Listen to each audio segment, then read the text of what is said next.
Okay, So- here's all of your, Um, that's not what you want. no, I want the video. Yeah. Dun, dun. Yeah, Ricky's Is not that working. it? Yes. Ricky's not working off of a slideshow. Gives me the hives. I should have brought my assistant in and made her run all this stuff today. Okay, I was just like, man, she's talking to herself. Okay, you can start this whenever you're ready, Ricky. Okay. I'm taking my phone this time, so I don't have to come back like I did last time. Oh, let me just check one last thing, make sure that we don't have. You don't want to be blasting all over the office? Correct. So let me make sure that I. Guys. Yeah, I told her that we probably all need materials, because before Yeah. it's like Okay. went through whatever, but now it's not numbered, so we're not sure what we're doing. Okay. So I can't. Well, I- Before you leave today, I'd be happy to give you the rest of the schedule, Okay, so you'll know exactly what you're doing. And you're stuck with me today, Thursday, and next Tuesday. So you need 3 out of the next 4. I just trust that whoever's out there in Zoom land can watch it here. you know how to turn these up and down, right? Yes. Good. At least it's not digital. That would freak me out. I don't even like digital thermostats in my house. Every old school one. Good morning, everybody. We're here today for Ignite. We're going to start with marketing and then delve into open houses. For those that don't know, my name is Ricky Garris. I've been an agent in this market center since February of 2013.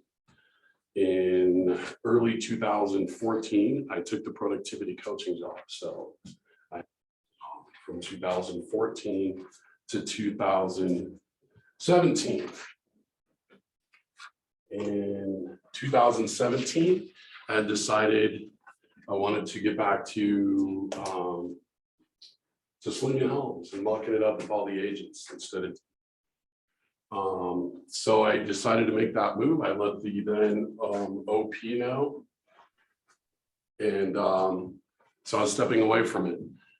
Literally 2 days before I was going to be done with that role, our team leader mic dropped us. She basically walked out of a team meeting on a Wednesday. So I was voluntold that I was going to be the interim team leader. So I had Anna's job for 6 of the longest months of my life. Wrong guy for that job. It's an incredible opportunity, and that was not me. Running the office was fine. Recruiting was not so much my forte. So I stepped out of that in September. This is the downside. It's all right, so nobody cry. In September of 2017, my dad dropped dead. Got a phone call. He was my best friend. A month later, one of my best friends, 14-year-olds, succumbed to brain cancer, and 6 days after that, my 13-year-old niece died. So I had to do any real estate for like 8 months. My dad died intestate, so he didn't have a will. He had to file this thick with stuff in it. He just hadn't gotten it done yet. So had to sell the house, I'm the oldest of 4 kids. I was the person who represented the whole 9 yards. So I didn't come back to work until really full-time May 1st of 2018. I worked 2 days and I was like, I can't do this. I'm not doing this alone. So I hired a maths coach that is still my coach today. I do 5 to 6 million a year in gross sales volume. And it typically keeps me in the top 20% in the market center, which makes me eligible to be an ALC member. So this is my, I think, 6th out of the last 8 years I've been an ALC member. So if you guys ever have any problems with anything, don't hesitate to reach out to me. It's part of my job description to help. And that's actually also my big why, is to help people. My big why is to, when I understood that my real estate license allowed me to help someone buy or sell property, but that when they buy or sell a piece of property, it's 100% always a step to achieve a different goal. No one wakes up on Friday and rolls over and says, honey, I have this dying need to pack up everything we own and take it to a different place. That's in the history of Earth, that's never happened. It's always to achieve a different goal, right? Family got bigger, family got smaller. got a better job, lost your job, right? Right, right. I've done a lot of divorce deals. I'm divorced twice. The first one, the mother of my children, who are now all adults, well, one of them is 19, working on it. She's one of my best friends. The second one was a complete sociopath, and I missed all the flags. So I've done a lot of divorce deals because like-minded people will collect. We just do. And if you're doing your prospecting and your marketing the correct way, you're going to run into a lot of people who think like you do. It's just going to be the initial attachment. From a marketing and prospecting perspective, what's the difference between marketing and prospecting? Marketing, you're just throwing it out there. Prospecting, you're like going and finding somebody Okay. specifically. Yep. What else? Maybe prospecting is cost less. Marketing I costs think money. I think prospecting does cost less for sure. I boil it down to this: when I'm prospecting, which I don't do much of anymore, thankfully, because I hated it, just being transparent. Prospecting is my right now business. Marketing is a slower burn. Mhm. Right. So for instance, I by lifestyle, I guess, I'm a competitive bowler. So I started 3 years ago sponsoring a once-a-month bowling tournament that's translated in the summers to it's every Friday night for 16 weeks every summer. We stream it on Facebook. I sit there, I either bowl in it or I sit there for 4 hours and announce it, which can be a challenge even for somebody who loves bowling. It's very difficult to sit and talk about bowling for 4 hours once a week. And probably 90% of my business now comes from that. That was a slow burn marketing thing that I kind of fell into. It just so happens for me, and this will happen when you're doing your prospecting and your marketing and you're out there and you're meeting people. It turns out that the son of the guy who owns Arapahoe Bowling Center right over here is my #1 client. He's done 5 transactions with me. And I'm really good friends with him and his wife and his 3 kids and the whole 9 yards. And it was his deal. He was putting this bowling tournament together. And he was like, hey, you want to sponsor? And I was like, yeah. I started with, I'll give 10% of any commission I get that goes into the prize fund. Competitive bowlers want 2 things. They want to win more money and they want smaller entry fees. So we were able to put that together through this. And now it's just I sponsor, I put in X dollars every week and that's that. And I get a ton of business. I have 3 appointments in the last 10 days from people just from that. So marketing is a much slower burn. Prospecting is for your right now business. What will happen if you do them both correctly is eventually that slow burn will catch. And now the marketing that you've done is now your prospecting because that turns into right now business. I will disclose this, even though it's being recorded now, which is weird. Sometimes the opinions that Ricky shares with the class are not always in line with what it teaches. I would tell you this: if you do your prospecting and your lead generating correct for the first year you're in the business, you'll never have to do it again. Because you're going to just build on it. And all that new business, all those people that say, hey, I'm going to move in a year. Well, guess what? When a year passes, now that's time to go.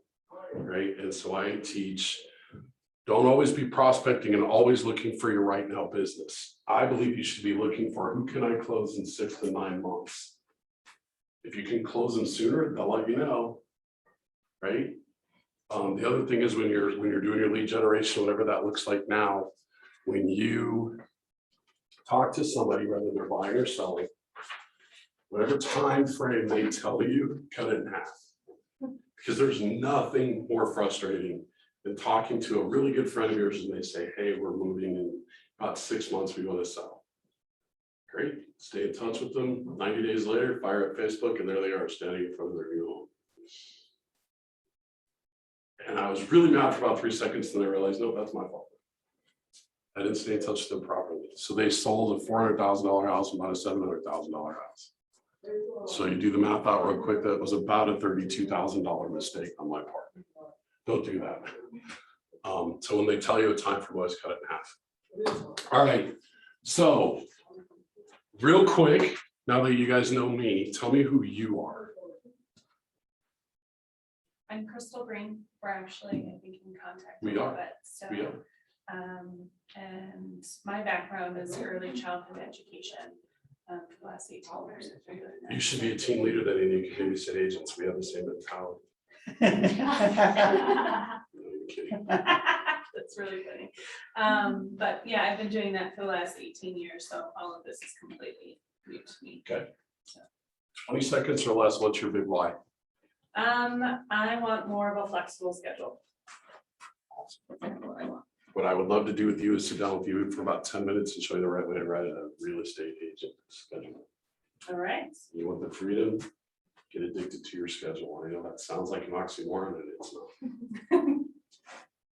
So I'm Heather. I'm a recent UNC graduate for business. So my Oh, you're the pathway- one that went to UNC and did get a teaching degree, huh? That is correct. Actually, I did start as a music education, but then I There you switched in a semester. There you So go. yeah, so yeah, I do play violin. One of the things that I plan on doing is I'm actually auditioning for the symphony orchestra. Very Congratulations. much, thank you. Much like bowling, you know, I can use that to. build a 100%, network. you sure can. Yeah, so that's gonna be kind of my main group of people, Yep. chat with people at receptions. Yep. But like my big why is just, yeah, I wanna help people. I want to provide myself the life that I could never have as a kid, because I mean, I, you know, grew up fairly poor, so that's kind of why I'm here. Good on you. When's your audition? So it's recording videos and they're due on Friday, so Oh. this week I'm gonna be practicing. Very pretty good working hard. with deadlines. Yeah, It's an important skill. yeah. Awesome. My name's Jamie Smith. I come from the like hair industry, Okay. barber, hairstylist. I moved here in like around Halloween time last year, From, from Utah. I Okay. moved around a lot. My husband was military, so Thank pretty you. much usually we were like we were in Utah for 6 years. He got out a long time ago, but so we were there for 6 years and then we moved here and I decided that I didn't wanna, you know, like, well, I was supposed to transfer to the academy down in the Springs, and so, but then I took the drive one time and I was like, yeah, that drive sucks, so. I don't they've wanna do only that. theen working on I-25 literally for 25 years. I'm on a like, you 60 mile think stretch. they're making it a priority? I don't know, I mean, it was dumb, so I was like, yeah, I'm not gonna do that, so. I've always like, you know, really loved like looking at houses and like the housing market, and then especially like helping people decide to buy, and it just gives you options that you don't have before, like renting, 100%. you know, so. Every renter out there is making a mortgage payment already. Right, they're It's just making it for that somebody else, by and then they verbiage, have zero options, yeah, you by know, like, verbiage, we call them renters, yeah. right? They could easily, like, their owner could be like, hey, we're gonna increase the rent by $1,000 next month.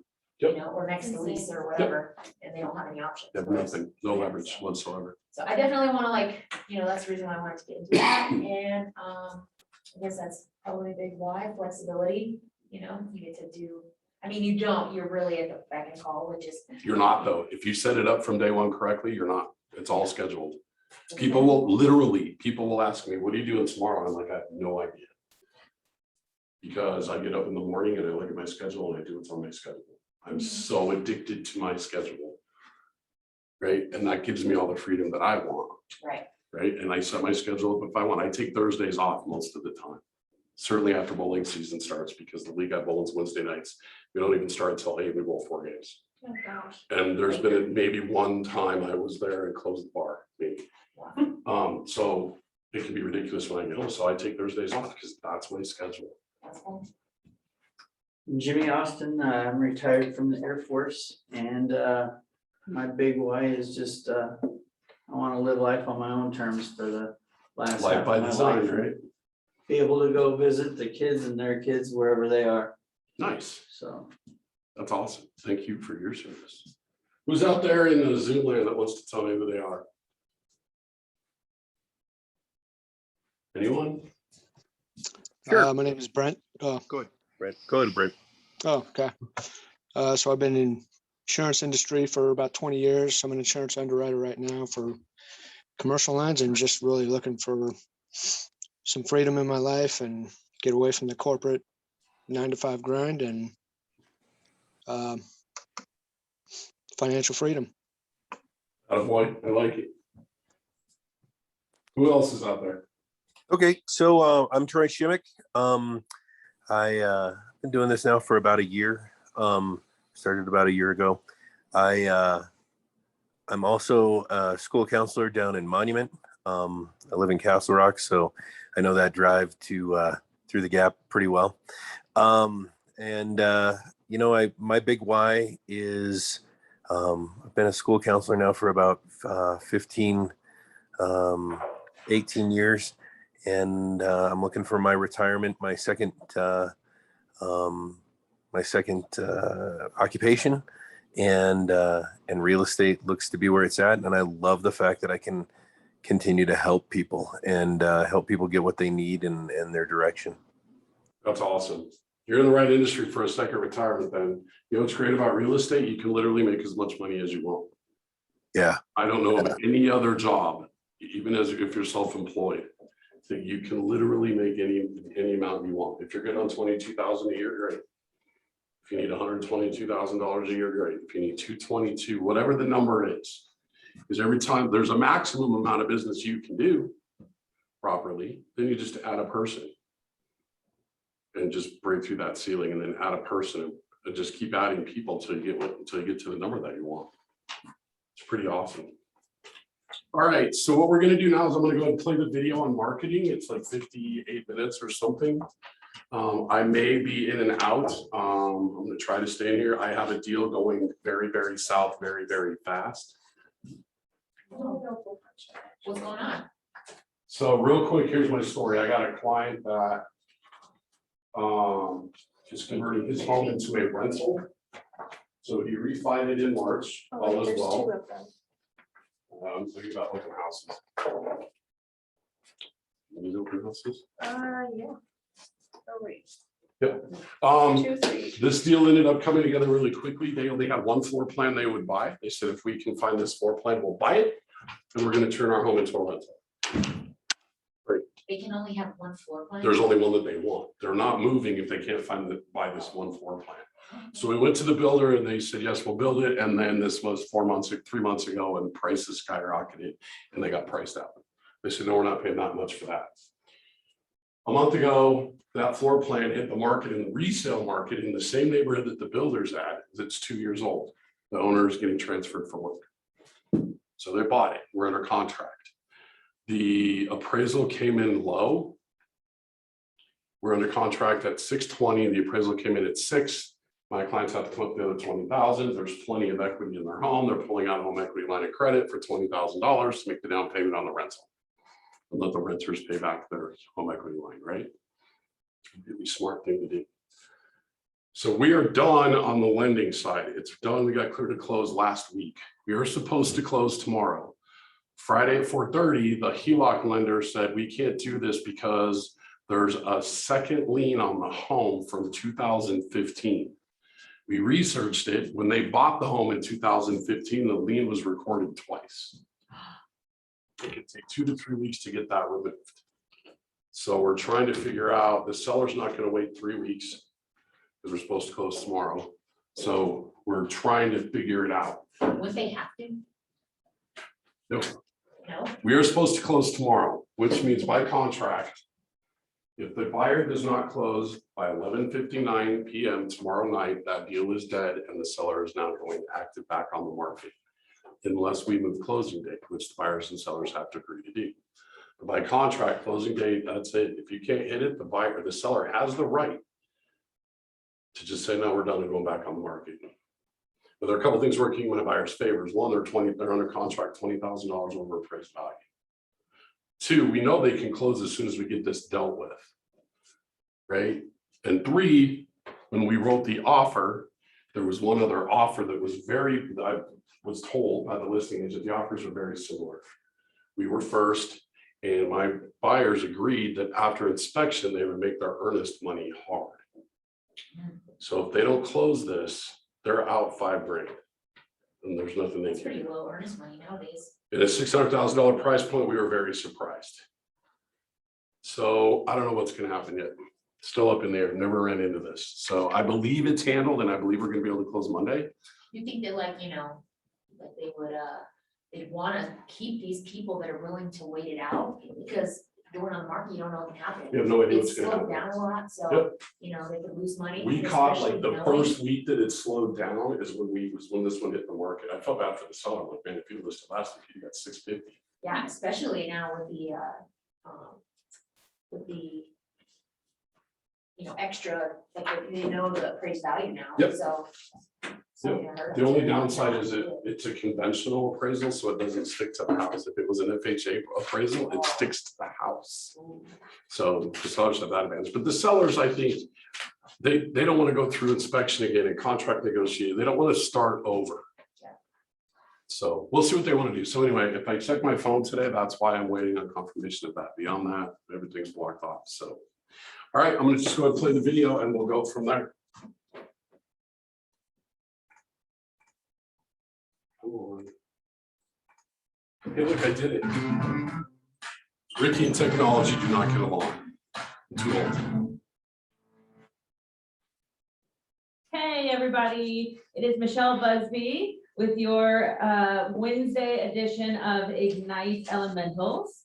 And today we're going to be focusing on marketing. So yesterday was prospecting and today is marketing. So you get a little bit of everything in here. Hopefully your goal of getting a listing within the first couple of weeks is well on its way and you're dealing with all of that. But so my name is Michelle Busby. And I am with the Austin Northwest office and I will be your leader teacher today. And let's just get some ground rules down about our live class. If you are in the room or on the wall with us, is what so they call it. If you want to talk or ask a question, you can either type it in the chat box or you are always welcome to hold your hand and I'll ask. And then you can press and hold the microphone button.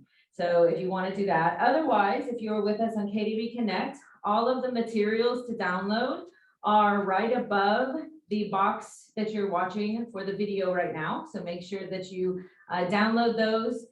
And our Slido code for today is 1437. So you can join in and chat. Remember that you are 30 seconds behind everybody that's live. So if you have a question, I'll come back to you. Don't hesitate to ask because I will come back to those questions. All right, remember this is a lab. Everything is still being figured out with this for its best version to come out later this year, but we need your feedback in order for that. So any feedback you have on the materials, the delivery, how exactly it's done, we'd love to hear that. Okay, so let's go ahead and get started. Let's see. All right. So what we're going to focus on today is about growing your business through lead generation of marketing. Of course, what all your job is in growing your business is to lead generate for buyers and sellers, make listing presentations and get listings, make buyer presentations and get listings. Maybe that's for getting buyers too, and then preview real estate. For running your business, you want to market seller listings. We'll talk about that today. Showing buyers houses, negotiating contracts, transaction management to closing, vendor management, setting your goals, compliance and risk management, and then attend trainings and coaching and manage your money. So make sure that you're working on your daily success habits in addition to tuning into these each day. All right, so marketing versus prospecting. Let's talk about marketing.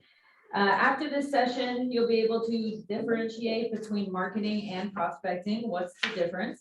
You learned about prospecting yesterday. That's very proactive. And then today we're going to go into something a little more passive. Examine your methods to marketing and identify the characteristics, the pros and the cons. And then of course, we're going to create a marketing piece in Command. So that is going to be something that you can send out immediately after this and start getting that business coming in. So when you hear marketing for real estate professionals, do you picture a bus bench with a graffiti mustache on it? Hopefully not. We're going to move away from that and go into something a lot more high tech and professional. We don't need the marketing tactics of yesteryear, right? Okay. So do. Marketing should be a tool that enhances your prospecting. For example, if you're out there door knocking around the open house and you leave a piece of marketing material behind, for those homeowners who didn't answer the door and weren't home, they can use that marketing material as a source for follow-up. So you're able to say, hey, I know I didn't get you when I was in your neighborhood earlier this week, but I'd love to have the chance to talk with you about possibly listing your property. And did you get the mailer that I had put in your door? And so even if they don't contact you, you can use it as a source of follow-up and ask if they got it. Marketing is the lead generation effort that is passive and can be very money intensive, meaning you have to pay to get this stuff designed, you have to pay to get it printed, you have to pay in your time by going out and putting it out somewhere, or you have to pay somebody to go and deliver those pieces for you. All of that can be very money intensive. So prospecting is not so much. That's kind of the difference there. Agents is attracting leads. You as the agent are attracting leads to yourself instead of going out and doing something active to them. So you're putting something out there and waiting for them to take the action, to call you, to come by your office, to reach out, to email you, versus prospecting, you are actively reaching out to them. So it's pretty much the opposite when it comes to passive or active, those two. All right. Still here. All right. So what's the difference? What do you guys see as the deep thinking marketing in order to take action? When you talk about when you think about marketing and you go deep on that, where do you go? Is it all of the different print materials that you have? Is it what you're putting out on social media? Is it going out there and door knocking and passing out flyers? What exactly are you looking for? So what are examples of marketing that may not be real estate related? What do you guys think?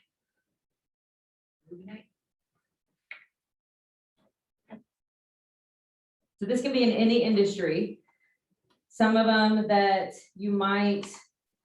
Let's talk about that a little bit. So she's done a great job of, like Mike does, of explaining the difference between marketing and prospecting, right? Prospecting is very proactive, whether you're on the phones, door knocking, hosting an event, whatever. Marketing is much more of a slower burn, right? It's to leave the door hangers. It's, I have my database up on just a neighborhood watch. So for everybody in my database that I have a home address for, we send them a rough home evaluation once a month in an email and let them know what's going on in their neighborhood. We're doing that about 2 months. I got my first response last week, and a friend of mine hired me to be his buyer's agent. He's looking to buy his first home. That's marketing. It's almost set it and forget it. I think marketing for me is about adding people to my database, and then I'll prospect them when the time's appropriate, whether I'm on the phone with them once a quarter or what have you, right? Everybody know the 36 touch program? Do it. I'm telling you, it works. It just does. So what do you guys think about marketing? What ideas do you guys have so far? And anybody that's in Zoom world can chime in whenever they want. I thought I had an idea that I was gonna maybe try to do with a door hanger, because I don't like being very knock on the door, but I feel like if I just leave something for them, and that's cool. But I was thinking if I put a bag of popcorn and say, the market's popping. Yep. With the piece. 100%. 100% agents do that exact thing. Yeah, I thought that was kind 100%. of catchy. Right, you gotta come up, I think you should gotta come up with something catchy, right? So Yeah. I hired an assistant in January, been just me and my transaction coordinator for 9 years. I hired my assistant. She's the one that sets everybody up on the neighborhood watch and manages my database. And all of those things, because like I said earlier, tech and Ricky do not get along. I hate technology. Give me a person to talk to. Yeah. And so one of the first things we did was make a logo for, the first thing I did was go get a DBA. And then I got a logo for my business, right? And in the logo, I would say real estate so smooth, ... you'll be moved. And it's catchy and people will remember that. I wanted to go with Ricky the Realtor because I'm big on alliteration, but technically that's illegal and I don't want the real estate commission calling me. So one other idea about it. So I was thinking, like with social media, how I could just simply post, like every other day I'll swap. So I'll do like, say 4 posts a week of my personal Mhm. and then 3 posts a week of business. Mhm. And for the business ones, I'll run it as an ad sometimes. So I mean, I'm still kind of deciding Right. how I want to do that There's a yet. lot of business to be out on Facebook, Yeah. a ton of it. Yeah, so, and I have like 800 people in my friends list, Yep. and so there's a ton of people, and I have people who will share too if I ask them. Sure. So yeah, I'm gonna use Facebook, and then, yeah, I'm like the same way as she is, where I don't really wanna knock on the door.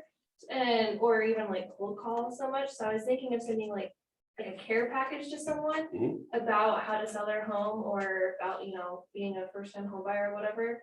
And just kind of like build some trust with them and then follow up. So kind of like what she was saying, but take it a step further, instead of it just being a simple postcard, have like an actual like package. So that's awesome. What I would tell you to do to defer some cost is find a lender that will help you do that and a Okay. title company that will help you do that. Find a lender that will help you do that, cut the cost in half, Awesome. right? Find a title rep, they'll probably, because the title reps will print everything you will print it. The title Okay. companies will for a cost. Yeah. If you actually get them to help and be involved in it, right? They can tell you, okay, I'm gonna send out 50 of these, and these 42 are homeowners, and these 8 are absentee homeowners. Right? They don't own the home, it's rented, someone else lives there. They can break all of that down, so. Cool, yeah, because I was thinking of like having like say a cover letter in there for myself, and then of course saying, Yep. you know, that I can help them, and then have like general marketing things and like a comparison sheet Yep. from others, so yeah, Now, here's the thing with that. That's great, but you have to be able to follow up with that. yeah, I would tell you, put a plan in place where you're gonna drop those off at the same 50 or 100 people 4 different times in the year. okay, Right, do once a quarter, right? Labor Day, you can get pretty inexpensively, you can get like 2-ounce ketchup and mustard bottles. I'm sure you can get them on Amazon, right? Everyone's going to barbecue on Labor Day, mhm, right? Think seasonal, what's appropriate for this season, right, right? There was an agent in, I don't remember what state he was in, maybe Montana. And he was really good friends with a person where he could get snow shovels for like super cheap. And he would go and deliver snow shovels every winter to people. And they loved it. He became known as the shovel guy, but it wouldn't do him any good to do it in July, right? So think seasonal when you're talking about the marketing. okay. And I like how, say a few days after I mail it out, or like a week after, because I don't really know how long it takes to mail stuff, but, you know, give them a call, and that call will actually be my second contact, and it won't be cold Yep. anymore, so, Yep. yeah, And then you go into that call with the idea of, if you do that enough, you'll find right now business. The math says that. But go into that with the idea that I want to add this person to my database. Yeah. That's my goal. I want to get I have their address, I have their name. Right? just need their email. You need or their something. email address, right? And then bam, they go right on a smart planning command and you start marketing to them very passively. Right? Mhm. It's all about sheer numbers. At the end of the day, the agent that sells those properties is the agent that touches and talks to most people. It really is. I am personally big on events and sponsorships. Yeah, that's what I wanna do. Yep. Ryan Davis doesn't lead generate. He holds 4 events a year where he has anywhere from 600 to 800 people show up. Mostly from his neighborhood. He farms in Cobblestone Ranch. He has an Easter egg hunt. He has 1,000 people show up. He doesn't ask him for anything. He's playing the math and he's going to do 30 million in gross sales volume this year. Just playing the math. I just registered next Friday. I'm sponsoring a hole on a fundraising golf tournament next Friday. So my logo will be all over the golf course. I can't wait for that. I'm waiting. Hopefully today, maybe tomorrow, I'm getting my logo golf balls. Which golf course? Arrowhead. Way out in Roxborough, Southwest. It's very renowned golf course out there. That's awesome. There's a par 3 that's got a big rock in the middle of it and you can't see the green. It's just got an arrow that points so you know where to hit it. Mhm. I've only played it once. I'm not going to get it all. Yeah. Those are the best ones too. If it's like a, expensive, like, the people are entering that one got money. Yep. 100%. That's what Bigger I was thinking. houses.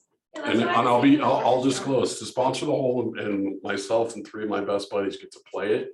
And I have a whole, I'll have my So how do you assistant, sponsor the whole? What do you mean by that? Like, they they get just, closest to the pin, you give them some or? maybe, it depends on which hole I get. I gave them $1,200. That gives me the whole, whatever hole they assign me, and I get force them to play golf, the dinner awards after, and I get to have my assistant set up her table with some marketing type materials on the tee box.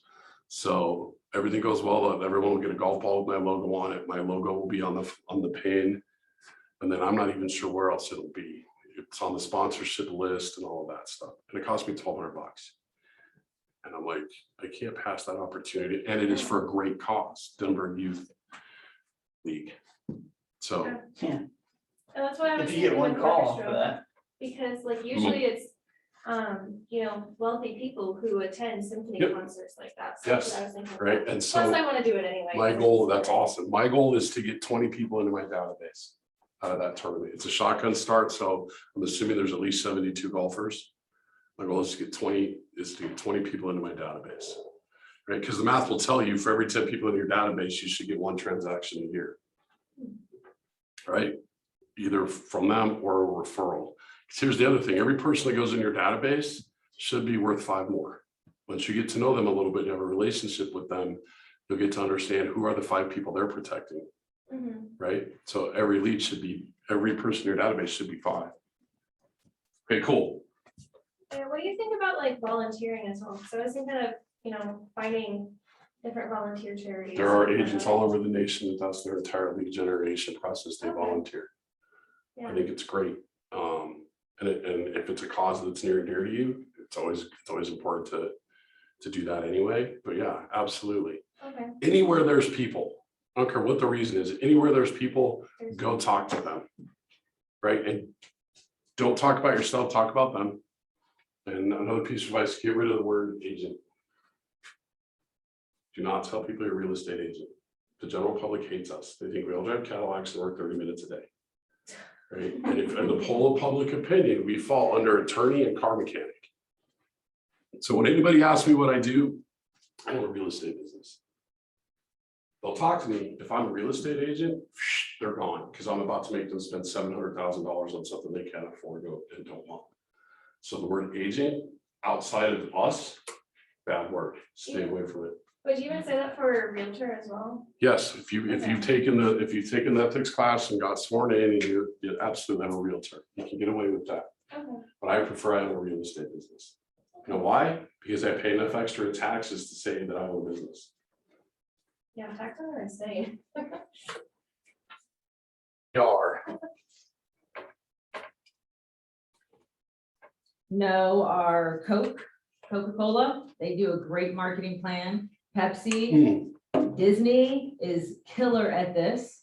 If you have to follow anybody, To that point, quick, name a toothpaste.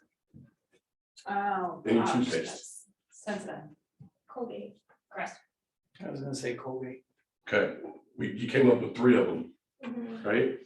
You want that mind share in your database's brain that you're the realtor. Right? For whatever reason, you guys chose the toothpaste that you did, right? You want that to be the mindset of everyone in your database. So when they hear anything about real estate, you're the one that pops in their head. That's what marketing is about. It's about buying space passively in people's brains. So that when their mom wants to sell a house, right, or their sister's getting divorced, or their sister's getting married or whatever.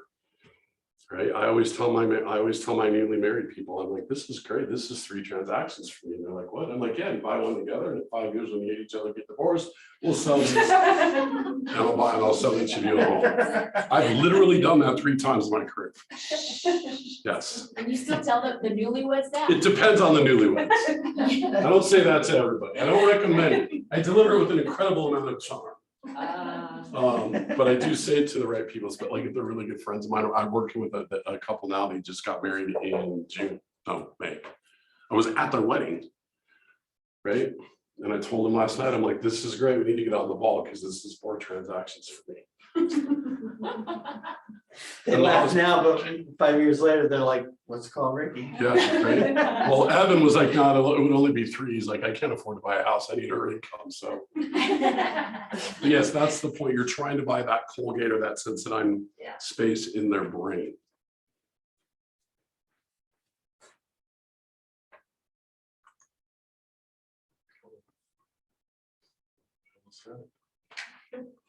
I think Disney would be a great one. Netflix.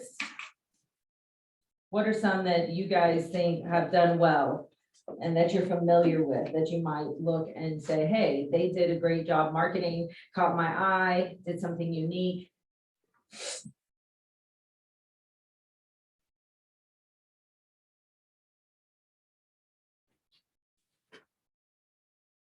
I was thinking it'd be cool to get a Super Bowl ad. Don't forget to type in You're the gonna need to chat sell a box. few houses to get Yeah, that. yeah, just fine. That cost a bit. There's you out there. Just a little bit. Even if it's horrible, everybody talks about it. Yeah, That's the thing about real estate. There's no mistakes. You just want the mind share in their head. yeah, even Right. bad marketing We'll is move still on marketing. and we'll wait for your. There's no such thing as question bad or your press. answer to come Yeah. in. Right? Oh, Geico, yes, Geico's a really great one. They actually did a marketing commercial about all their different marketing. So they had the one where in the different, like prep, I guess, for being on the commercials. And it showed the camel and it showed the gecko and it showed all the different ones. So I thought that was just too funny. So yeah, they do a really great job. Kleenex. Dos Equis, yes, the most interesting man in the world, that's for sure one.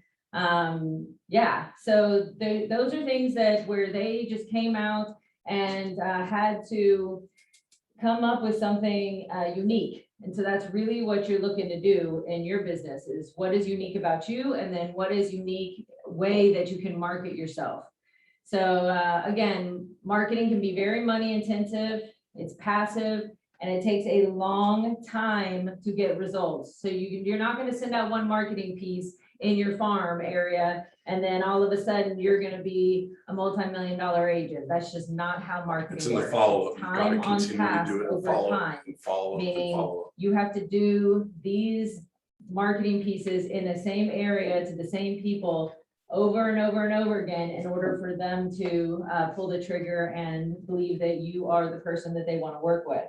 The other thing is how unique it is. So, are you doing billboards? Are you doing, I know in the Austin area, radio works extremely well, which you wouldn't necessarily think that right off the bat, but it works really well for real estate agents. Prospecting is time intensive, not money intensive. You're doing it all yourself, so that's why it takes a lot of time. And then it's very proactive. You're going out there and you're making the calls. And then, of course, there's a lot more immediacy with it. So you get somebody on the phone and you create a relationship right then. You don't have to create a relationship over time through these different marketing materials. So it makes it a little bit easier. All right, those were good examples. Now, let's go a little bit deeper into that. Let's further clarify the various marketing avenues that can be effective for thriving in a real estate business. We're going to talk about the characteristics, some pros and cons, and use cases by examining some marketing methods and kind of see what you guys think about that.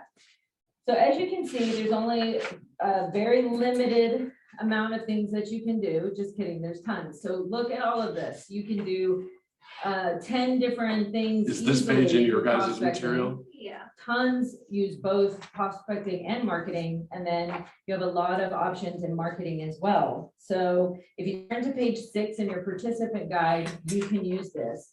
I have a question. If you ever get a lull in your business, even if you, So in this day and age, how much do you see like offline advertising being used in it as like a actual good avenue? What do you mean by offline advertising? So everything that's like listed up there is like the radio, TV, newspaper, stuff like that. Cause I just, most of those things just seem, Dated. yeah, dated. They're very dated. Let me ask you this. If you were riding in your car when you leave today and you're going wherever you're going, are you gonna have your radio on? I don't have Bluetooth. straight to my phone. You're gonna listen to the radio? I know Pandora usually. Yep, no, I have Amazon. I listen to the radio. 1 out of 4. Is that a good number? I would tell you no, right?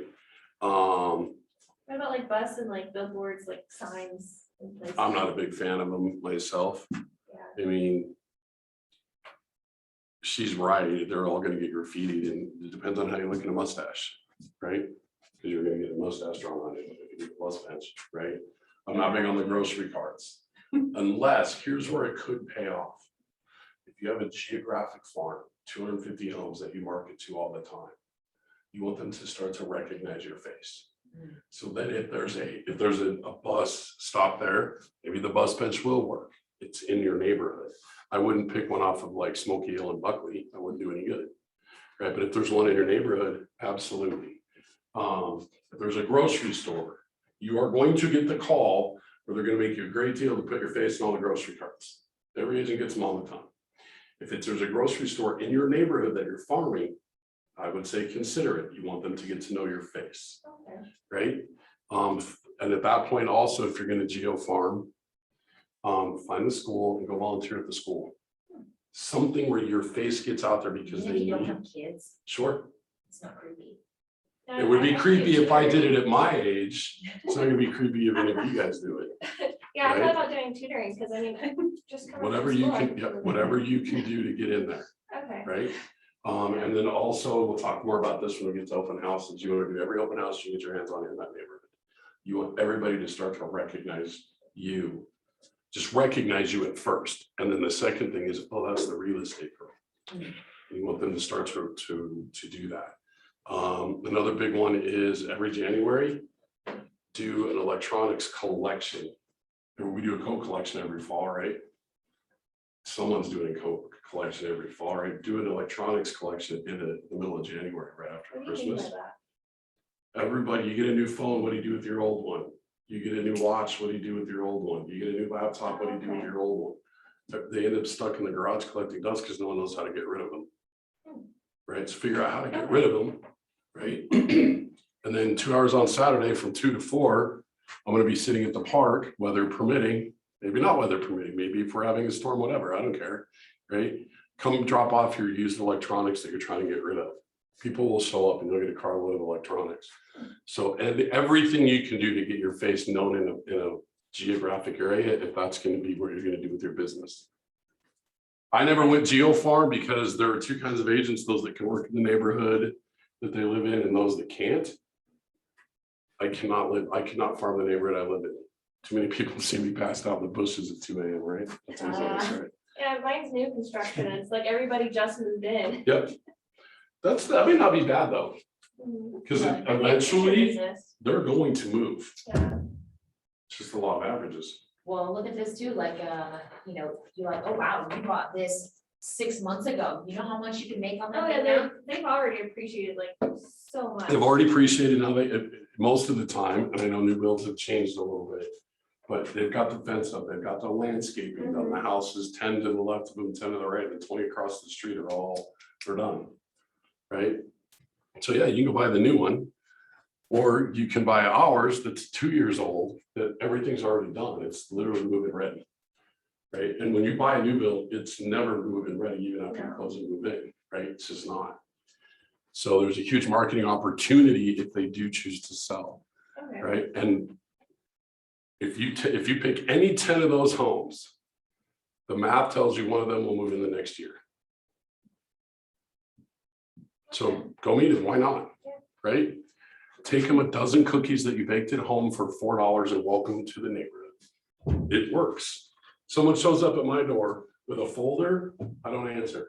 You show up with brownies and cookies, I'll take the door off the hinges, right? Show up with cookies and get to know them. Another one I would look at is a blog though, start a real estate blog. Let the people that you're already connected with go on this real estate journey with you. Everybody who knows you and loves you wants you to succeed. Yeah, And that would be a great way to start building your own sales force. yeah, you can even do vlog instead of vlog. You can do Yeah, like vlogs, a lot of writing. I don't videos. like writing, so I'm gonna do That's my vlog. next step in my business is I got a meeting with another agent here after class today to talk about how we're going to incorporate videos in our business. So 100% true. Absolutely. So the other stuff, I don't know. I said, if you're gonna be in a neighborhood, maybe Yellow Pages. I've actually had to explain what those are before to people. Your direct mails are super important though. It seems cheesy, right? Yeah. And I tell you, I don't care what you're mailing out, handwrite the address. Right, just think about your habits when you're opening your mail. What do you open first? You don't open the windows, Yeah. right? But if it's handwritten, you'll open it, right? So handwrite them. Sponsorships, that's what I do, so there's a lot of these just sold cards. Every time I take a listing, I call my title company and I pay $5 and I get the list of the 50 closest addresses. I send them, hey, we just listed at this price. When we go under contract, I send out another one that says, hey, we just went under contract, we were on the market X days, we had this many showings, we had this many people at the open house if we're doing one. And then when it closes, I send out a third one that says, hey, we closed at this price, had this many offers, whatever. Get the word out. Allied Resources is one that's, I think, very underutilized in our industry. You're gonna have an inspector, you're gonna have lenders, you're gonna have plumbers, electricians, all of those things, right? They work by word of mouth. You need to remind them that, hey, so do I. Right? You've done 10 jobs for me in the last 3 years and you haven't sent me a piece of business. What's up?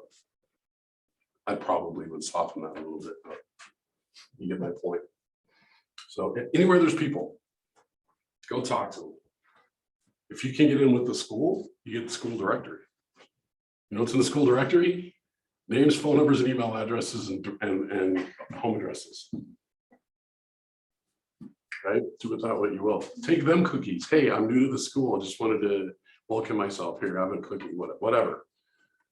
I'm huge. When you invest in anything, you can invest one of two things. You can invest your time or you can invest your money, right? Invest your time when you're new, would be my advice. Unless you've just got, a bank account that you can just draw off of. Invest your time, go do it, door knock, bring cookies. So when you bring them the cookies, you said to not say that you're a real estate agent. Yep. So then what do? It's just like, hey. Hey, I'm Ricky with Keller Williams. I am a realtor. I own a real estate business. I just wanted to welcome you to the neighborhood. Oh, okay. So I'm just dropping So off. you tell them in that scenario. If I'm door knocking that scenario, I will.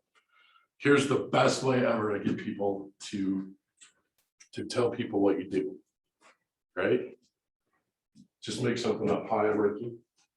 Hi, I'm Crystal. Hi, Crystal. What do you do? I'm a director Of at Chapter Center. We'll go through this conversation for about 60 seconds, and I promise you she's gonna ask me what I do for a living. The law of reciprocation, we were taught it when we I were would have taught. just asked you. You would have just asked, right? What do you do? I own a real estate business. Everybody on earth wants to talk about real estate. Everybody. So when I say, hey, I own a real estate business, she's gonna ask me a follow-up question. And then I'm gonna ask the correct questions to figure out what her interest in real estate is. If there's interest there, depending on the scenario and what you're at, I'm gonna be like, listen, I would love to chat with you right now. Can I get your phone number and we can call, maybe have an appointment, maybe to just chat on the phone. I would love to answer that question on a deeper level. Right? I'm not big on business cards outside of marketing. Business cards get thrown away, they get stuck, whatever, right? So I'm not gonna hand my business card. I didn't bring it. Would you just put my name and number in your phone? And then I'm not even necessarily, I'll eventually ask her, but I'm gonna leave it, just put me in your phone. Right? And now that's a verbal business card. Business cards are important when you're gonna be marketing slow burning. If you're gonna put popcorn on the doors, put a business card in there. Right? They need to start to recognize your face. And every piece of marketing you do should have your face. It drives me insane and I hate it. I don't need to look at this. I've been looking at it for 51 years. I don't need to look at it anymore. I know what it looks like, right? But marketing is all about brand recognition, right? The toothpaste, Pepsi, Geico, right? And if you think about it, if I ask you something like, name a car insurance company. What comes to my mind is Flow from Progressive. Okay. That's what I have. But it's It wasn't to say Geico. Okay, I have Geico. State Farm. right? Maybe without thinking off a knee-jerk reaction, maybe you come up with 3. People do the same thing when it comes to real estate. They either don't know anybody, or their sister-in-law is an agent, or they think of you. Right? And they always, I never once in my career have I heard, I did business with a family member, and it was so great. Never, it always sucks. Always. So you want that brand recognition, you want to be the Geico of real estate.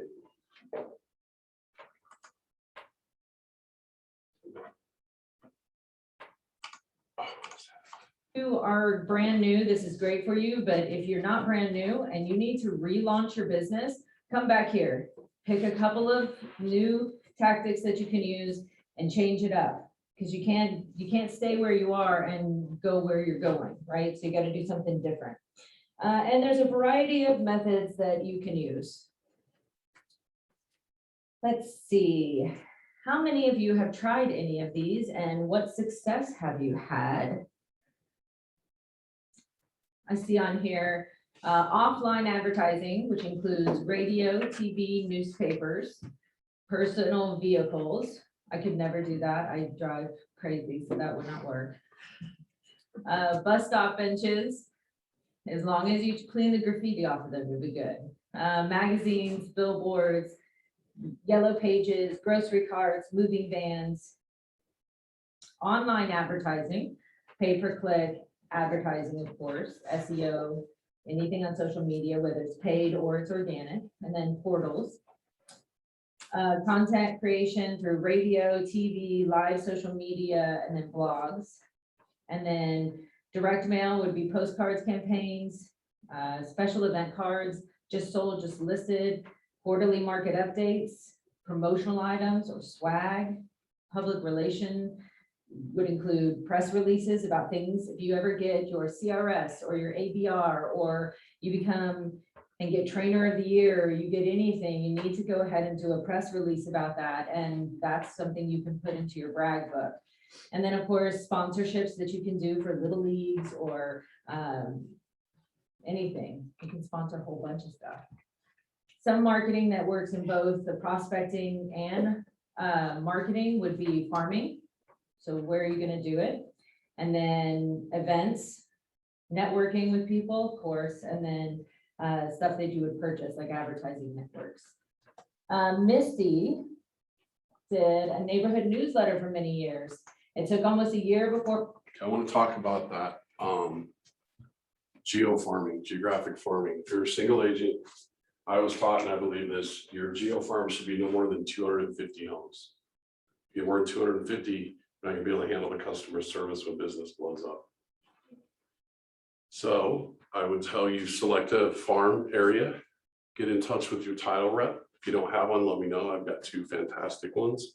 Let them poll those 250 homes, the whole neighborhood, and you can draw it out and identify, okay, these are my 250 homes, and start door knocking them.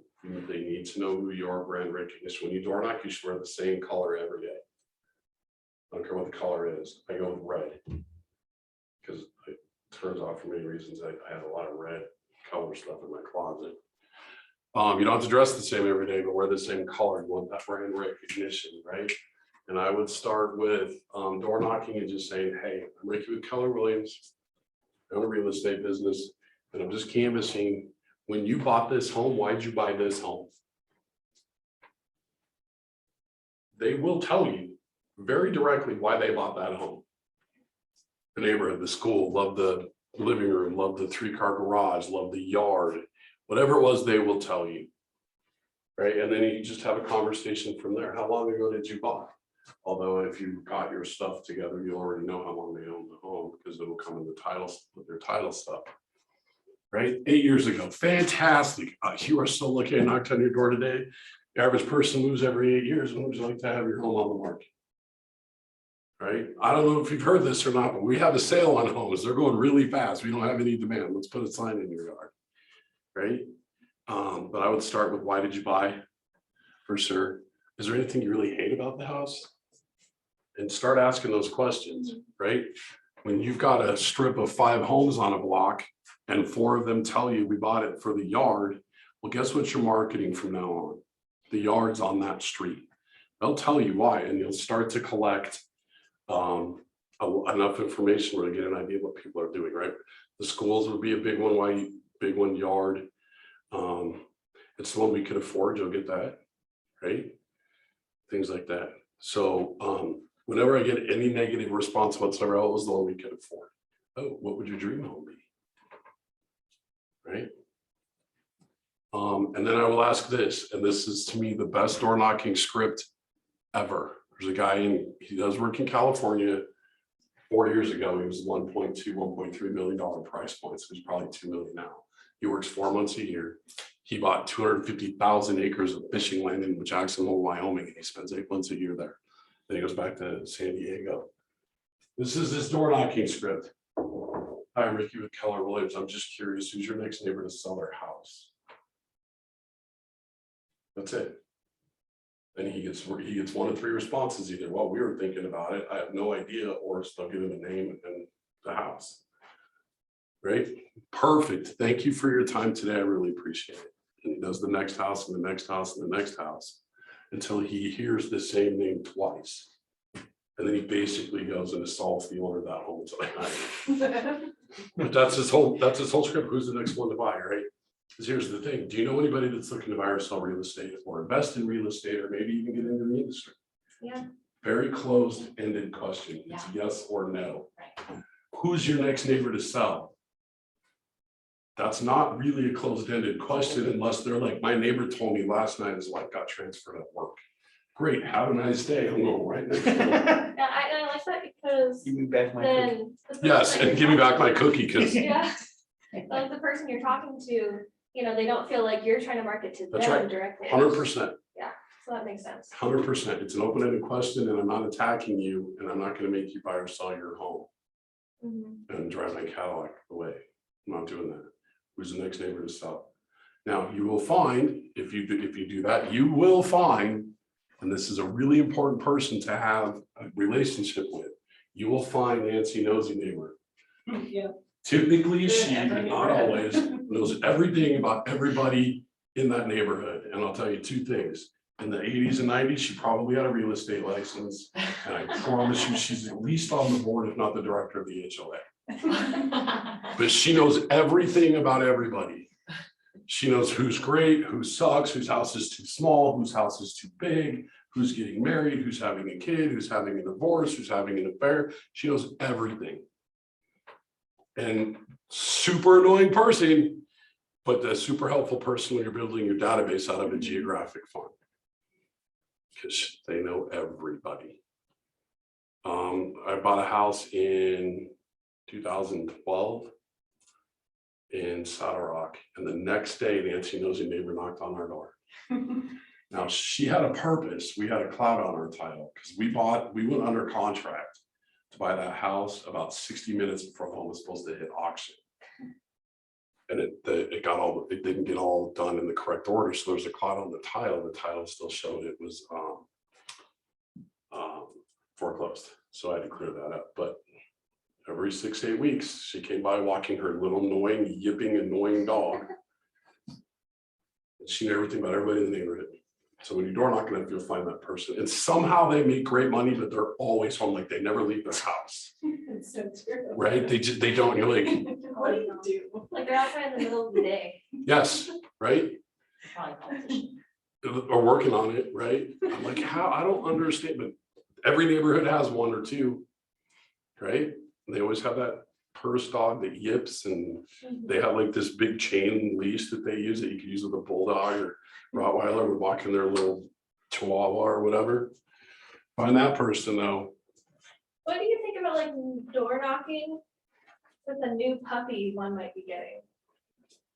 What do you mean with the new puppy that one might be getting? I'm getting a puppy in October and I'm like, I wonder, because one for just getting it to be used Sure. to people, but then There's a Would that risk help? there. It probably wouldn't hurt. Give it a shot, why not? okay. Right? The other thing I would do is in the is you gotta get in, every Facebook page and every online thing for that neighborhood you can get into, Okay, right? And start having conversations with people about your new puppy. yeah, and I already know that I'm gonna get stopped when I walk out on the sidewalk, so There you go. Yeah. Take business cards with you just in case, but I always go with the. No. yeah, and you just know, put me in your phone. I had an idea with iPhone, which I think most of us have one in here. You can easily just airdrop your contact info to that person and they can just accept it and it's Yep. 10 seconds. One of the reasons why I stick with Android. Ah, Okay, so there you go. I wanted, so. Geo farming is a great deal. Cheryl Sartain is an agent in this office. She's been here. I don't know how many decades, a lot of them. And she geo farms. She's got a neighborhood in Highlands Ranch, it's 274 homes. And she does 99% of her business comes out of that farm. She's been doing it like 20 years. So do people usually only do like one neighborhood? I would say yes, because Okay. what you have to make sure that when these people do business with you, that you have the time Right. to give them the proper customer service. Mhm. So I was taught to start with 250 homes, Okay. but she literally is in that neighborhood every day. Every day she's in the neighborhood talking to people. She met some people at an open house, I think. The wife was pregnant. They bought the house in her neighborhood and she got invited to that child's high school graduation. Wow. Tell them, yeah, hi Cheryl, she does the neighborhood garage sale, crazy. There was probably 125 people on one day at having a garage sale. And I was like, I should go buy, literally, I was like, I should go buy everything that's for sale and I could open a thrift store. It was crazy. I also wonder if you could like volunteer to help someone at the garage sale. If you see a sign, be like, hey, do you mind if I actually help you? Sure. Do you know why? Why do people have garage sales? Why are they getting rid of stuff? Probably moving. So the weekends, every garage sale I see, I swing by. And I'll spend $1 on a shirt or that I can go donate or something, right? Just to buy something and get engaged. But yeah, that's the one reason people have garage sale, they're moving. That sounds a lot more fun than an open house. Ooh, I can't wait till open houses. It's one of my favorites. I built my business originally on open houses. Boy, at this rate, we're gonna be doing some- I know.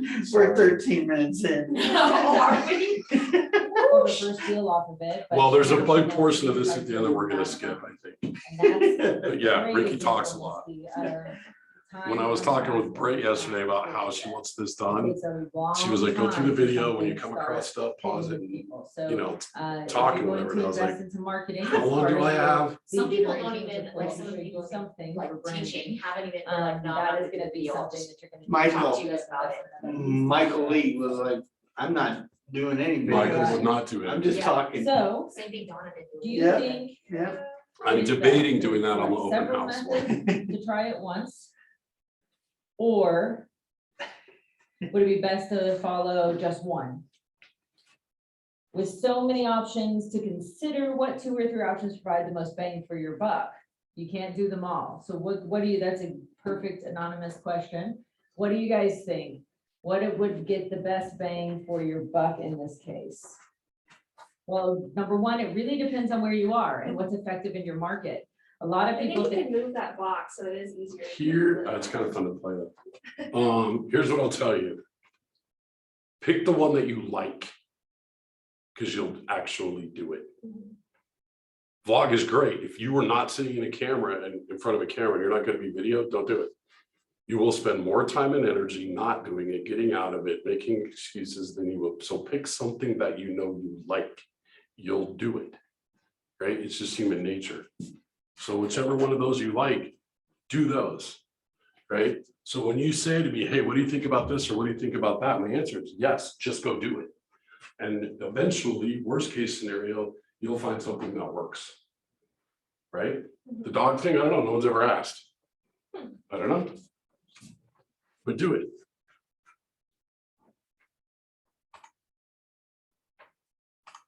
Things that farming doesn't work, well, or that you should farm a place that someone else isn't farming.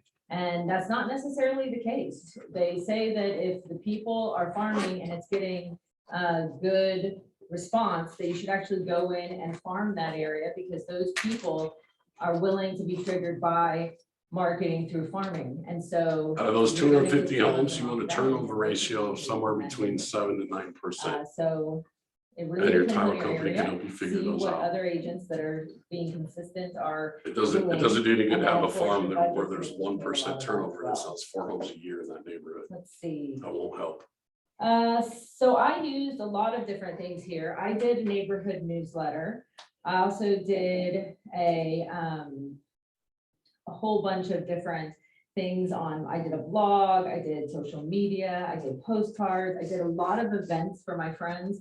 After I would close a deal, the day that they were moving in, I would come and I would take a picture of them in front of their house, and then I would offer to send those as just moved postcards to all of their friends and family. So I did that, and then I would do an event at their house. And then, of course, be able to. Your new people, promote myself through Do a that. housewarming party for them. And I did sponsorships to I a got certain one. number of things. Yeah, Rick. you can go as big as you want, spend them as much as you want or as little as you In want. your market center, track your Just walk results, into the and then neighborhood, refine your bring all their approach based friends. upon success. Because they've all been talking about real estate through this process So with you're them. gonna have It's to been try a going for couple like of a year. these and see what works for you. I had a friend I've who been used to do thinking about seeing what my contests house where is he would worth. I've been send out thinking about moving. and get people Great. to enter into contests, and then over the Let's month. sit down and give have away a conversation about it gift in a card different to venue. various, And I'll do a CMA for you to tell you what your so homes are. whatever Sound it good? was. So Yeah. it was a concert one time, it was tickets to sporting events one time, and then also, I think he did, which is really nice, restaurants even, so you can do a lot of different things. Using your resources to help offset your costs, like vendors, title reps, or lenders, co-marketing, et cetera. Lenders Love love to spend that. money on Always, marketing. All of them. Tap into who you can. I don't think I've ever And reached out then to a lender. find what and you told like them to no. do and then focus on those and become an expert in those things. Yeah, you have to enjoy it. If you have a face for radio, you may not want to have your face everywhere, if that makes you feel uncomfortable. If you don't like your voice, you may not want to be on the radio. So you might have your own personal things. I don't even have my picture on my card just because it's not my thing. So you have to choose what you want to do and what you feel comfortable with. If you don't know much about technology, you may have to pay someone to do your SEO or your online advertising. You may not have the money for that kind of somebody to manage that for you. So your costs are also going to do that. And then you can get vendors to help you as well. All right, as you can see, there's tons of ways to position your marketing plan for success. Just make sure that you utilize multiple of these from prospecting, from marketing, and both. And then, like he said, kind of whittle it down to what works best for you. Okay, so we're gonna go through this little mastermind. So we need lots of communication from my dear friends here. So how do you know where the customer is and how do you meet them there? Because you want to go to where the money is changing hands. So you're gonna need to know your market of the moment. You're gonna need to know where people are going and how. All right. Are my Zoom people still with us? Yep, we're here, or I'm here. You betcha. I'm still here. So you guys participate too, please. How do you know where the customer is and how do you meet them there? Yeah. that's a bit.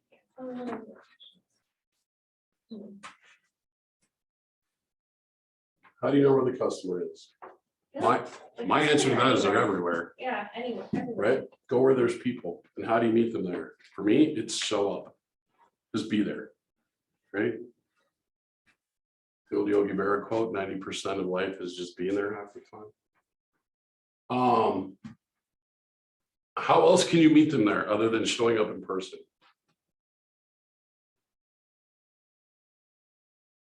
It's all marketing, right? Sending mail. Market to them, direct mails, Yeah. passive email marketing, things like that. My people in my database get an email 3 Fridays a month. They get a newsletter on the first Friday of the month. They get something else that I kind of make up, whatever I want to do the second Friday, and then the fourth Friday, they get their market update on their address. Right? How do you communicate your value proposition? Have you all written your value proposition? So why should I hire you versus hiring her. I'll offer care and compassion and empathy, so I know exactly what you are going through and what your feelings are, so I would know how to handle that and just make sure you're taken care of. Okay, what's your response to that?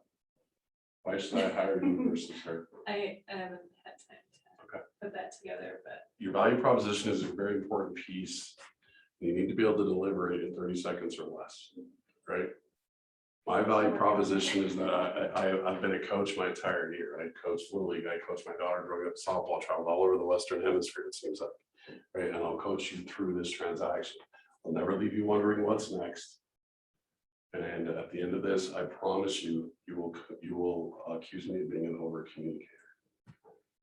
The number one complaint nationwide every year by like 90% from NAR is my agent didn't communicate to me.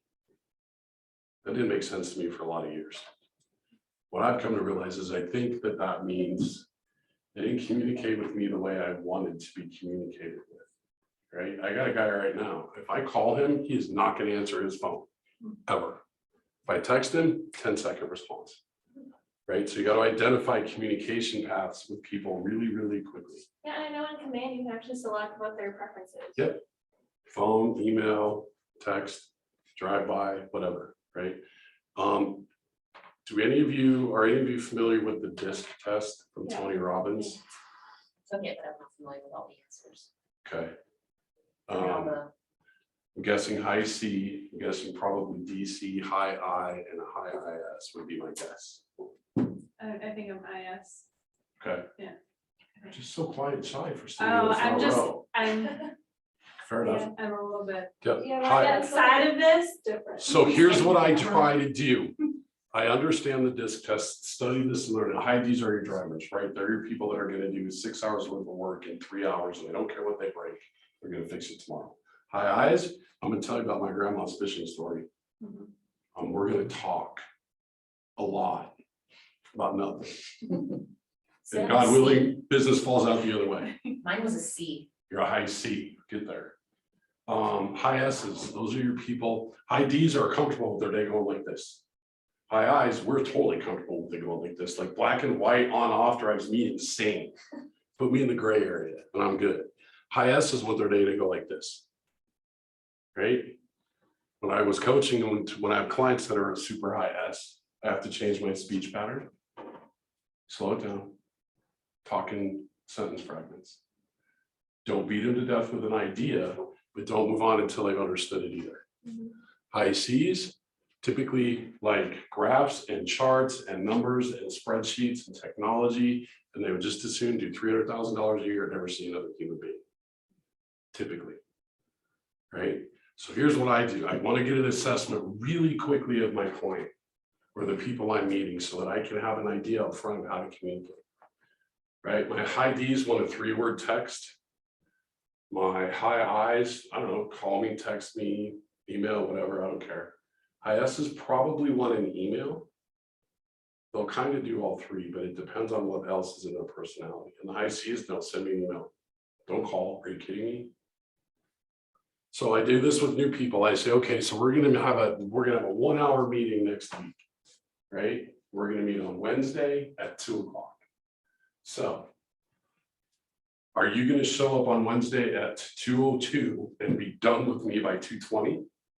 Are you gonna be there 5 minutes early, and are we gonna stay late until 6 o'clock and end up having a drink afterwards? Are you gonna be there at 2?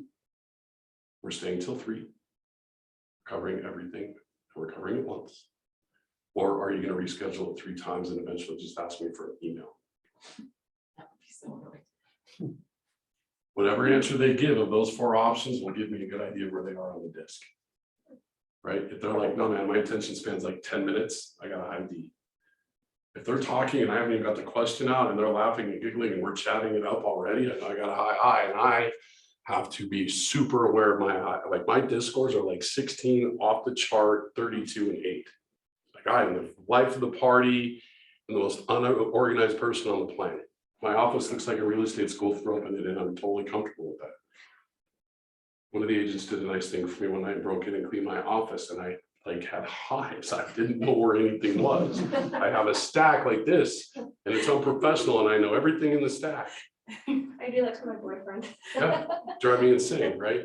So that's the question I ask, right? Or I'll say it like this, if it's a listing appointment, I'll walk in, always remind them that you're on time, right? Hey, it's written Keller Williams, we have an appointment at 7 o'clock, and I point to my watch. Do not be late, otherwise that doesn't work. There are agents all the time, you'll hear stories all the time that the people interviewed 3 people and they chose me because I was the only one that was on time. Be punctual. But you don't wanna be like too early, cause that's also like. Yeah, I don't want, I'm not knocking until it's like 6:59. Right? And I walk in and I'll say, thank you for having me in your home. I'm excited to get through this, but listen, time is money. If you just want to sign the contract right now, I'll get to work for you. Their response will tell me if they're a high D. If the high D says, let's talk about the math first. A high C will say that too. So no, let's talk about the math. High I is like, no, man, come through the den. Look at my stuffed fish I have up there and all that. And I got a high I. And now I have to be aware because otherwise this listing appointment will take 5 hours. Right? The high S's will be like, well, we really like to hear what you have to say. Can we just sit down and go through it? Right? So that'll tell me really quickly, again, kind of where they are. If they're a high C, you better have charts and graphs. You better have printed everything on color because they want the details. And they don't want to know that 74, or they don't want to know that the average sales price, the average list price to sold price is 99%. They want to know it's 99.6. They want the details. The high Ds, you're like, I can sell it for this much. Here's my commission. They like the numbers, they'll sign it and you can go. Right? The high S's, you're like, okay, I got to take a deep breath because I got to go through this whole thing at a consistent speed and pronounce all of the syllables in every word. So that will tell me where they are, and that will tell me how to communicate best with them. High Ds, 3-word text. High Is don't care, but you better keep it short. High S's probably want, they want a full sentence, not a 3-answer response. Right? High C's, just forget about it and send them an email. It's your accountants, your engineers, your lawyers, people who read for a living.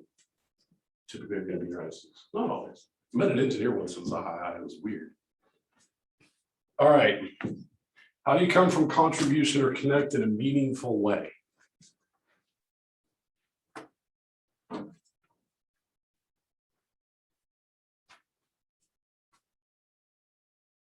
Anyone?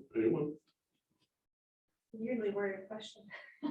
So I'm It is thinking. kind of odd. How do you connect with people? How do you connect with them? Relating. Relating? How do we relate to people?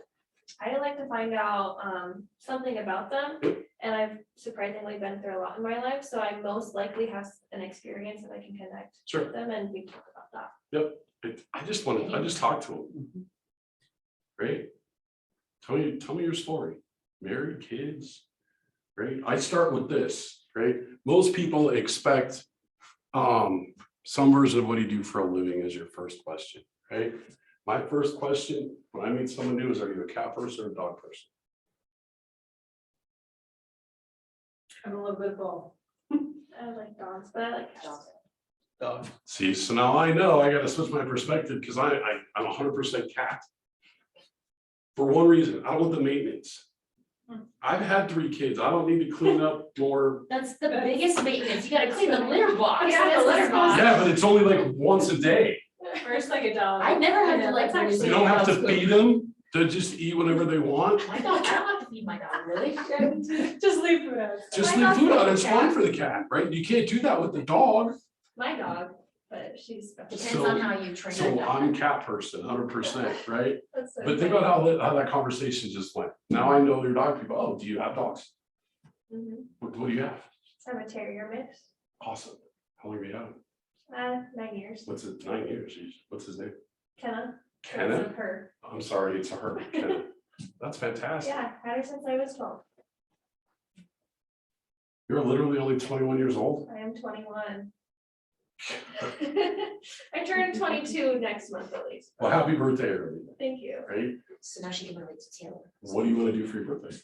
I have no idea. You got a month left and you're not, I mean, 22 is like you hit 21, that's a big birthday, right? Yeah. I The don't next big know. birthday is 25 and your car insurance drops. That's, Beyond that, there's I no know, I like, big really birthdays know. left, right? So what did you First do? birthdays. So what did you do for your 21st birthday? I went to a good restaurant in Greeley and. had There's, awesome is that a margaritas. thing? The Rio, I don't know. If Yeah. you- Yeah, so I went to the Rio with my friends, had a couple margaritas. and that was Nice. fun. Nice. So you remember your 21st birthday? I do. Wow, yeah. that's a smaller, Yeah. that's a smaller group of I people. surprisingly have a high tolerance. That's awesome. Yeah. So what have I found out? She's a dog person. I found out her age. I found out she has roots or connections in Greeley, right? She likes margaritas. I can handle my drink. So next And time. she we doesn't meet- have plans for a She 22nd. doesn't have plans for, so next month for her birthday, guess what she's getting from me? She's gonna get a bag of a margarita bag from Rio. It's right down the street. That's a thing. Yes, Oh, weird. Yeah. It's like See? so- so bam, now she thinks I'm cool. I made her laugh and I learned all that Yeah. information about her. And I didn't do a single thing but ask a question, but ask questions. That's it. Now we've connected, Mhm. right? Now through that conversation, what did you learn about me? Well, I'm significantly older than 21 and I'm a cat person. You could even make it, throw it over That's the it. top and throw a little mini sombrero for a dog. All kinds of stuff, right? So what I've got to do now is when the conversation's over, I got to make You got notes. a command. I got to go to command, make all my notes, right? What day next month is your birthday? The 21st. Weird. Is that August 21st? So I'm a Leo. Barely. It's the last day. You can go with Very that. last You can day. start, so you're a little above then. Yeah. But you can start with that. Hey, what's your sign? Well, it doesn't really work for me if I start a conversation with you. Hey, what's your sign? Look at So- this tree you got. Yeah, right? And I also volunteer at the elementary school. Right? And I So, hand out candy. Yes, yes. And they hand out bags of booze all the time. So you gotta know your audience, but you know, you can go down that road. Hey, when's your birthday? Oh, if you know all that, I know what I am, that's about it. Right? Some people think they know what they are. Well, I know it by my birthday, it says, and I make Aries by like 4 days. So when's your birthday? April 17th. My brother makes it by like 2 days in the front, and we are completely different people. Yeah. So I do believe that our birth, the ones that we use, the common ones aren't really the most accurate ones, because I have a lot of Taurus. Well, in there's this too. supposed to be like type 1, type 2, type 3, so type 1s are a little It's bit. not diabetes. No, I know, but like, so type 2 would be like the middle 10 days and they're the most true, type 1 and type 3 are Gotcha. usually like. I would definitely be the type 3 because I have some Taurus in it too, right? Definitely. But you can have that conversation Yeah. with someone. Just find something that they're passionate about Mhm. and talk about that. And now you've connected with them on their turf. I'm a big believer that 100% of the time, but you need to make it a home game for them. Right? Everything's got to be with them, about them, about them. How important do you think branding and aesthetic consistency is in your market, and how do you achieve it? How important do you think the branding and aesthetic consistency is? Oh, that's incredibly important. I, eventually want to target luxury homes Mhm. and I've watched some videos and to Don't do it eventually, start now. really, okay, because I want 100%. to. Yep. So, so kind of what my plan is, have a very professional looking business card. I want to make sure I dress professionally. Like one of the first things I do when I get my first check, go buy new business clothes. You have to, fit their style and so that's kind of blending with the aesthetic. In school, they were talking about that and they were saying this, like the guy was using as an example, like that he went to some high profile client that had like a multi-million-dollar home that he was gonna list. So, instead of driving his regular like Honda, he asked to borrow a buddy's car, or, in that sense, you could even like rent a car, show up in like, a Mercedes or something, and then in their eyes, you're already successful and then you're gonna make this happen. Yeah, I'd rather Yeah. show up in the Honda, I'm ready to poke a hole in the exhaust pipe. I have a horrible Prius right now. You but- You know. Yep, that's right. I That's mean, my to age. To an extent, you don't wanna like fake it too much because then they'll be like, oh, this guy's a phony, he doesn't even know 2 cents about Yeah, this. what kind of sucks is my boyfriend's getting a Supra next month, and right now he has a Mercedes, and I'm like, great, so I'm gonna have to drive up in a Supra, because my Prius it's bad. But eventually, towards the end of the year, once I make more money, I'm gonna get a Mercedes, Yep. but I'm like, I'm gonna be pulling up in Absolutely. a sports car. Ryan Davis, who does cobblestone, has a big gigantic yellow Jeep, Oh, gosh.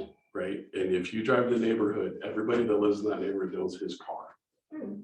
It's just his brand recognition. There's nothing on it, it doesn't say color, nothing. Everybody just knows that's Ryan, the annoying realtor. That makes me think I wanna get a colored card so that it's Just usual something, black and right. white. Maybe. But branding it is super important. Now, how do you do that? Right? How do you achieve it? Here's my answer to that. How do you achieve it? It's got to be in your calendar. Right? Especially when you're newer in the industry. You've got to put some time on your calendar. I want to work on my brand awareness. What can I do for my brand awareness? You need to spend time on it every single day. To the point it's where you like live it, breathe it, sleep it, all of it, every single day, right? And that will help you with your brand awareness. How do I get it out there, right? Walking the dog would be a fantastic way for you to get some brand awareness, right? And every person you talk to, by the time they end of that conversation, they're gonna know you're a realtor if you do it correctly. And like I said, you just simply ask me, what do you do? They will ask you back. Promise. Just a lot of reciprocation. Are there like funny, catchy, like real estate agent shirts? Cause I'm the kind of person where if I see something funny on someone's shirt, I might say something about I it. have a black shirt and big white letters that says Realtors New Closure.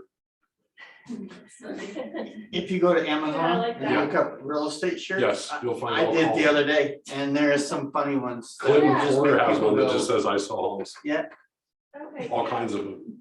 I was thinking Absolutely. I could do that whenever I'm just out walking. Yes, absolutely. I get more comments on my Realtors Need Closure. I get more comments on that than my Bob Ross t-shirt.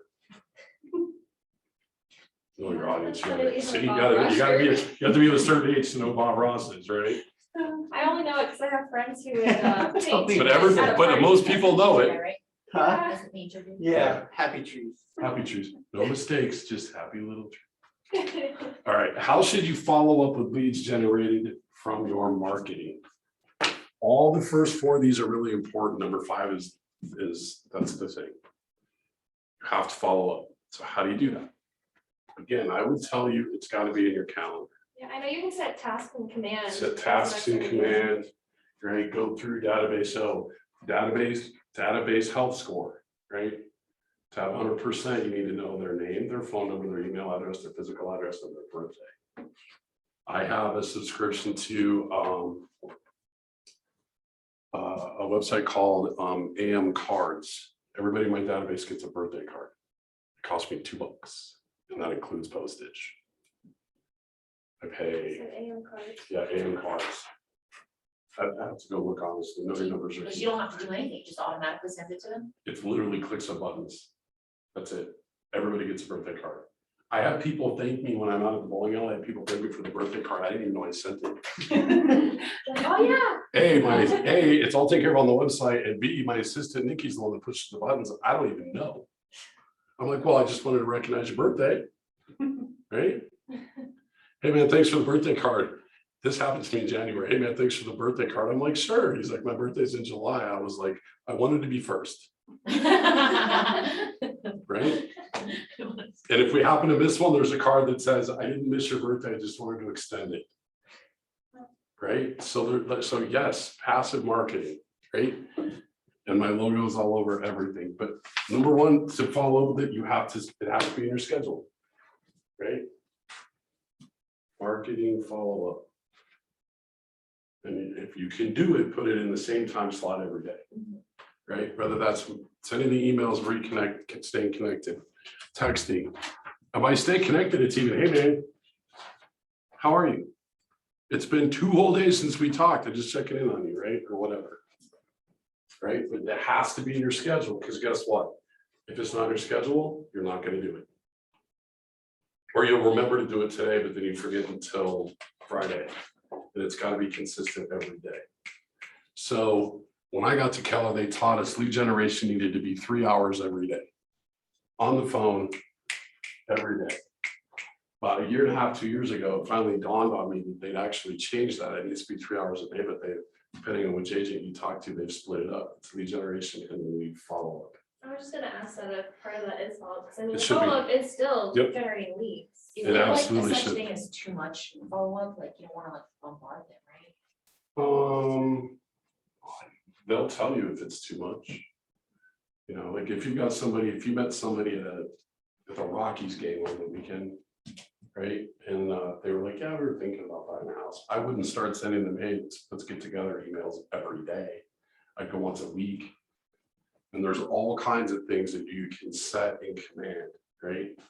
That would stay in touch with them automatically. There's thousands of smart plans in there that you can put them on, right? But then I might put them on that and then I like put them on that and then put a note to myself, I'm gonna call them in 2 weeks, right? Or whatever contact information you got from them, right? With the idea that one, I want that database score for that person to be 100%. I want 5 pieces of information, right? And that's my intention. Because I'm trusting the numbers and it works out. 1 of every 10 people in my database should lead me to a piece of business every year. And I think I've got 684 people, seems like is what I've got now. And I'm just now getting the systems in place because my C is like an 8. I have no organizational skills. I don't do tech, right? So I finally broke down and hired an assistant who loves it. There are people on the planet literally who will sit there all day long in front of their computer. And that's what they want to do. And I don't get them. Right? So by the way, if you ever get to the point or when you get to the point you're hiring an assistant, hire the opposite personality. So they can fill in the gaps in your business. And that's what I did. And so she's got people said, I'm not even actually allowed in command. My coach and her will both drive to where I am and light me on fire if I go into command for anything. Because I'll break it. I don't know what I'm doing in there. But point is, get it on your calendar and you got to do it every day. 6 days a week.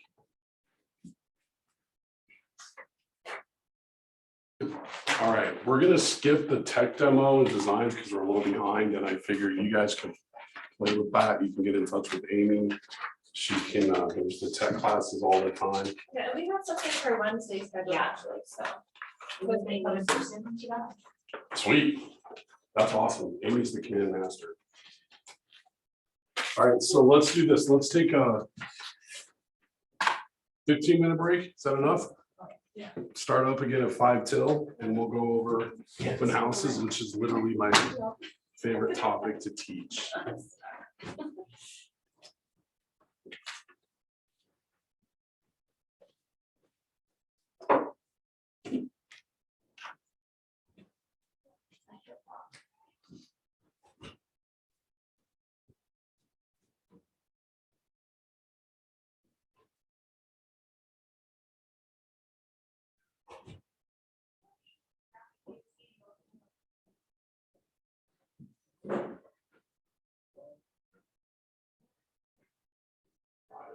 would say starting at the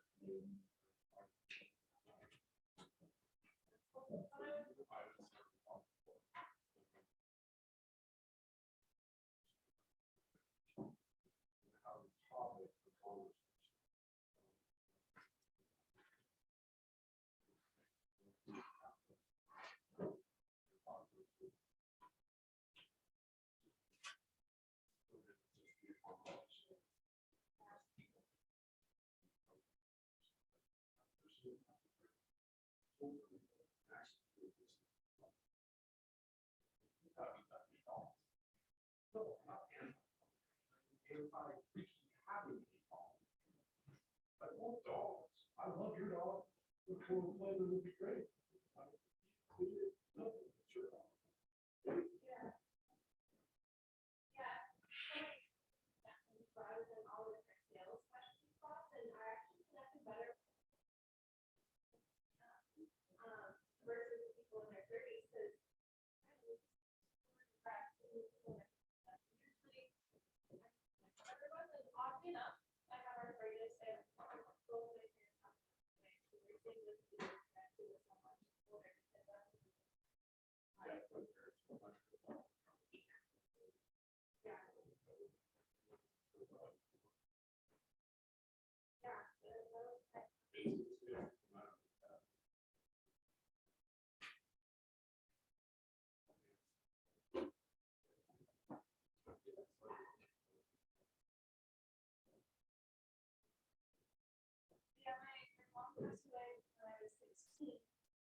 Up, Jimmy. I'm up.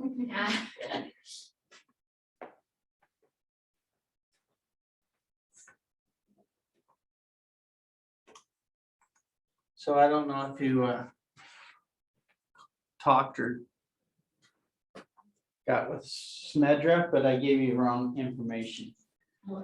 When I said it was only like $38. Yeah, no, I did, that day I Yeah. signed up and it was like $255. Yeah, and I apologize because when I called, I'm like, wait, it's only like $36. She goes, no, that's just for your state. Then you have to do your national and local. I'm like, what the? And I'm like, oh. I don't know, she was just like, oh, this is how much it costs, I'm like, okay. no. And then she told me that so I'm waiting until August 1st to get the Me too. lower. Yeah. So, but then, She said that she wouldn't process mine until after August, there you go. but I still paid $255 or whatever Yeah, it was. and then the next year she goes, then we'll put you on the monthly to where it's like 116 a month. See, I'm like that one, I'd rather pay just the Yeah. $6.95 or whatever it is. But I was But- just like, wait, August 1st, like I wanna sign up for that contract class and I need to do the other class, like I wanna get these classes done, Yeah. so this way, like what if deal comes up, I gotta know. Yeah. Which actually, I'm glad that I did yesterday's contracts class, did you do that one? Mhm. Oh, yeah, I saw that. Yeah. But I'm like, cause I did a contracts class with my guy and it was, like, I'm like, oh, this is way better. Yeah, So Well- I made sure to make a second, template, you know what I mean? as soon as I called, I'm like, oh shit, they're gonna hate me. And then I got your friend request and I'm like, oh, good, well, she's not too mad at me. 'Cause I like- Now, and then when we were in here with Donna talking about the forbearances, Mhm. I could have swore she threw out a number of 1.2 million. Of people under forbearance. Yes. I just looked it up, it was like, I think they said 1.7 million in the nation are still on forbearance, but not in the state. I made a mistake and I told my brother-in-law, because we were waiting for putt-putt. And I'm like, no, there's 1.2 million in the state of Colorado. And then I went home, I'm like, that just seems wrong. So I looked it up, it's 40,000 in the state of Colorado. Okay. So, That's one thing that I was glad that he mentioned, because in that way, same thing, I went to, the other meeting after this one, like the other training and stuff, and then they were talking about it too. And then I was like, oh my gosh, and then just so happens that like throughout the weekend, like other people were talking about that, and then it came up Yeah. on like my news thing or whatever, because they're always listening. and if you And know so- more about it, Yeah, people will be like, holy moly. yeah, but the more, so I was like, oh my gosh, that means that there's gonna be like all these people that can't afford. Yeah. But they didn't have a rule when they started it, so, the lenders are really trying to work with the people, so the Yeah. only way that they're gonna, not be able to do it is if they don't have the equity to like refi or sell, to like make up that amount. Mhm. Because otherwise, they're just gonna, like, they're giving them options, you can either like roll it into, like refinance and just roll it into there. Or you can, some of them will allow you to tack it on the end, so now you just owe X amount of time extra, or with like no interest Yeah. extra, you know what I mean? And then some of them are allowing you to split it up into like a second payment until it's paid off, but over the course of the remaining 10-year amount, or again, you can refinance, pay it back, or sell and then pay it back as well, and so there's a lot of options. It's gonna be, I thought it was gonna be a big problem, but I don't think it's gonna be as big. I don't think it's gonna be as big a problem. Yeah, at first I was like, wait, what?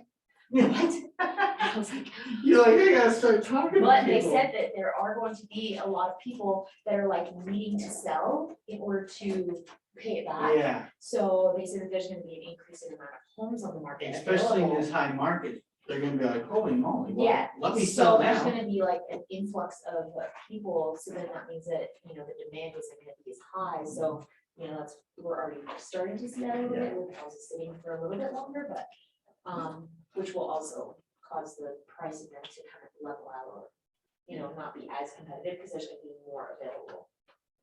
But I don't think it'll affect it too much, you know what I mean? I guess we'll see in September. Yeah. Whoa. I know, that's what I'm trying to get Yeah. I'm trying to get my friend Ashley to sell her place now before there's more people to compete with. Which I need to tell her about that.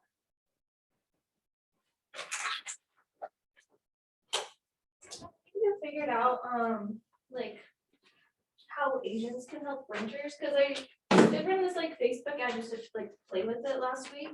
And 2 out of 3 leads that actually filled out a form said, like, I wouldn't even have like rent as an option, but they still went ahead and said rent, but they're in Oklahoma, so I'm like, how can I refer someone to help them, like, I don't. So you can know definitely that. still, you can't really refer them to like renting. Like, I don't think you get a referral fee, because even if you look on the MLS, there are leases available that you can get paid on. Like, if you go, you show somebody some listings for rent, and then they, like, you procure the lease, then they give you a percentage, but it's very small. It's like Yeah. 1% of the monthly amount or something like that. So it's like, you know, really it only pays off, like, there was one on there that was listed for like 10,000 a month. And so you get $1,000, you know, or whatever it is, maybe it's, yeah, maybe it was 10% of what the monthly amount is. So, 10% sounds better. yeah, so then, you know, again, if it's like a 500 a month lease, or, I mean, that's very rare, but let's say, just Yeah. example, 2,000. So 2,000 a month, then you're only getting $200. Yeah, but now they're in Oklahoma, so it'll probably be like 700 a month. So then you'll get $70. Yeah. But that's if you find them, you know, you go take them around, you find it, you're the one that like writes the Yeah. contract or whatever, then you get that amount. But if you refer them, I think you can, I mean, maybe you can refer them in the system with somebody that will do that. But then Yeah. again, if you're only getting 25% of $70, you know, I mean, it's better than nothing, but Yeah, then that person may be like, I'm not gonna waste my time. You know, they can find their own listing, because they'll be like, oh, well, I'm only gonna make like $40 off of this now. You know, so is it worth their time? I know, I figured like, what I could do is give them a call, figure out what they're looking for. And then, I mean, yeah. Well, I you should put just in be a like, why do referral. you wanna pay somebody else's mortgage? Yeah, you might not have See, that's money what I right was now. thinking too, is I could maybe convert them into a possible buyer and then refer them an agent for buying. So I did an open house on Sunday, and Okay, how did that go? it was really good. I think that's like the direction that I'm gonna probably go with, like lead Did generation. you but- figure out like signs and all that? That's something I need to do if I want to. So they already had the signs out, but Okay. they did show us like, you know, kind of like, again, in the, I think it was like Thursday or Friday. For the training that I went to afterwards, he kind of like showed us like what we should do, you know, as far as like leading up to the open house to prepare. And signs was one of them, like you look at the map and you can see like where the major streets are and stuff like that, and Yeah, just make sure you have enough signs. But they didn't really put that many signs out, but the price point just drove it anyways, because, you know, it was kind of like on the lower end, so it's gonna be a lot more competitive. Because people wanna buy, but they just can't afford, you know. So, but a lender came by and he was like, you know, introduced himself, and same thing, he's like, yeah, I'm always doing like going out door knocking, I'm totally like into sending like mailers, if you wanna go halvesies or whatever, like we could partner up with that, and then, you know, also using that as a referral network, you send me people, I send you people, and I was like, that's awesome, so.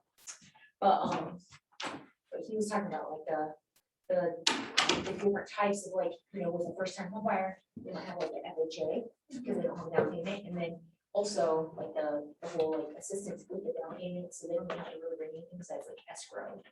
Or, you know, because you can negotiate some other things in there as well, but he's yeah, making it seem like it right now is like a lot better for people that don't have money to be able to try to get in. yeah, and I feel like that's probably why a lot of people do just get stuck in renting, is because they don't have enough income to actually save money. Right.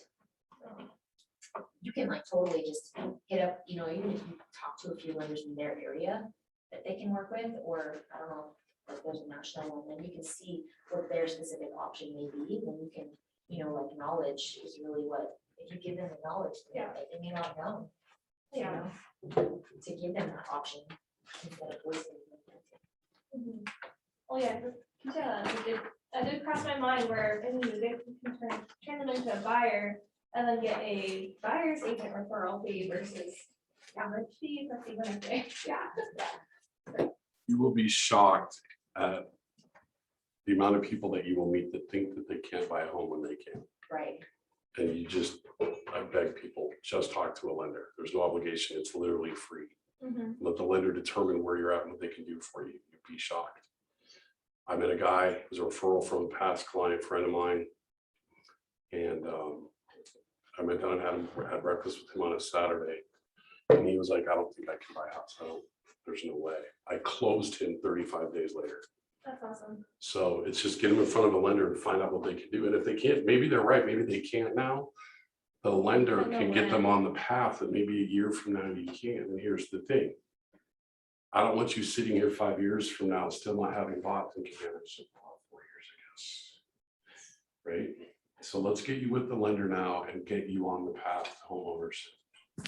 Right? And then we're going to work on getting you on the path of having a second home. Right? So absolutely. All right. What have you guys learned so far in this whole, in all of Ignite? What, give me the one thing that you've learned.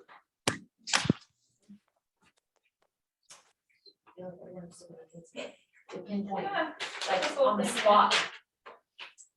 Lead generation, lead generation, lead generation. And of course, follow up. All right, good. I'm done then, right? Yeah, lead generation follow-up for sure. Getting in front of people. So I'm on the Buckley Air Force Base page, and so there's always people asking for realtors and Yep. everything. Yep. And of course, they get bombarded. And what I've seen a constant message from realtors is telling them about their accolades, their accolades, their accolades. It's all about them. And I'm like, why aren't you talking about what you're gonna do for the people? Because all my military friends, and I'm not gonna say her name, of course, but they used a realtor that they found on the Buckley page. That was just, oh, I do this, I'm amazing. And they hated her. She didn't talk to them. They didn't communicate with her or with them. And they will never use her again or even recommend her. And they are kind of high up in The system. their system. And so I'm So like, so how can you be creative to get in touch with those people? so I have learned, don't talk about yourself, Nope. talk about what you're gonna do for those Yep. people, like, hey, I'm gonna put you in front of me, you know? Right. I wanna know what you want, because that's what I'll do So, for you. yep. And I kind of made a thing that, hey, I might be new and I may not have the accolades that all these other realtors have, but here's what I'm gonna do for you. Mhm. And here's what I can do and what. I would can do. leave the I'm new part out Mhm. on a public facing thing like that and just be like, hey, here's what I can do for you. What I would do is I would ask a question. Where are you going? What's your time frame? Ask a question. When they respond, they're yours. Right? Instead of, hey, I'm great. I do this many. I work with veterans all the time. I do A, B, C, D, E. Like, hey, mate, that's great. Where are you moving to? If they respond to you, it's all yours, right? Direct message them on Messenger, figure out how else maybe you can get a hold of them, right? Stalk them, right? Go to their Facebook page, see if you can find out where they're about, see if you can figure out exactly what they do and where they're doing it on Buckley Air Force Base, and then show up. Hey, I saw I needed a realtor. How can I help? Right? Come at it from a different perspective, because you're right. What have you learned so far? How, the biggest thing I've taken away from today is branding yourself, marketing yourself. And what comes naturally to you when doing that, finding the comfort and your way. Yep. That, so. If you like it, you'll do it. Yep. So when I was, I decided actually in January of 2020 that I was gonna hire an assistant in January of 2022, right? COVID hit and it got all cattywampus, right? So I was talking with my coach and I was like, I'm struggling to identify a job description, because every agent that has an assistant, they want different things from their assistant, right? So my coach goes, remember about 2 years ago, we worked for about a month on you wrote a list of the 5 things you love about real estate, the 5 things you hate. And I was like, yeah. She goes, dig that up. So I found the email and she said, those 5 things on the right, the things you hate. And I said, yeah. She goes, that's the start of your job description. And I had the job description written that afternoon. And I found a person who loves doing what I hate doing. Because you know what happens with the stuff I hate doing? it doesn't get done. Yeah. I just don't do it. Right, and I'm missing all kinds of business opportunities because of it. Right, so find part of it that you love. When I started in real estate, I started on a team, we were with Equity Colorado, was there about 5 months. The team got recruited and moved to a Remax office, and I left a month later. And I basically accidentally landed here. And what I was really good at two things when I started that I just understood quickly. I understood contracts and I understood home valuations. I understood real quickly how to do a CMA. And that's what I blew up with my business, right? And I started my first few clients, a couple of friends, my first clients outside of my immediate sphere that I had, I got it in an open house. And they walked in, I come to find out the dad was 26, the mother was 24. They had 6 and 4-year-old girls, just the cutest little things ever. So built that rapport, that relationship with them really quickly at the open house, had a meeting with them, they agreed to hire me. I showed them 3 homes, they picked one, they bought it. They didn't ask for anything in inspection, there was no appraisal issues, nothing. Literally like the night before closing, I'm like, Something's gonna happen. when's the shoe's gonna drop, the shoe's gonna drop. And we were sitting at the closing table, my mom's name is Christy, and she starts to cry. And I'm like, I'm an emotional guy, I'm a total relational. I said, Christy, you don't understand how easy this transaction is to pay. Like, this has been fantastic. She goes, Ricky, we started our adult life very young. And the day I found out I was pregnant, we decided where we wanted that child to go to elementary school. And now because you helped us, my child gets to go to that school. And so will her sister. And it was a dog goosebumps telling that story. It was at that moment that I realized I was accidentally in the right industry, and I needed to do things the right way. Right. And that was the pinnacle moment for me where I knew I'm not going anywhere. If I started it, I'm going to do this because I'm going to find one more person I can help. And I met him at an open house. So that said, I think I'm gonna pull a Michael Lee on you and not show you the video. I think I gained more from you than what the video had. Thank you. At the end of this class, if you like what I've done, text Britt. If you don't, text Britt, tell her Michael Lee talked today.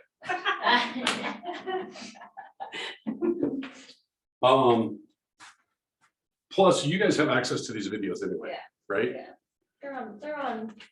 Very command. It took me forever to figure out how to find them, and then yesterday or the day before or whatever, I just randomly came across like this whole sea of like Yeah. things that they had on there, and I was like, so I like saved the link. I was gonna say, did you bookmark that? I did. I was like, oh wow. This is right here. All right, according to NAR, the National Association of Realtors, 2019 profile of home buyers and sellers, 51% of all buyers used an open house as a source of information in their home search process. That's great for agents who decide to make open houses a regular part of their prospecting efforts.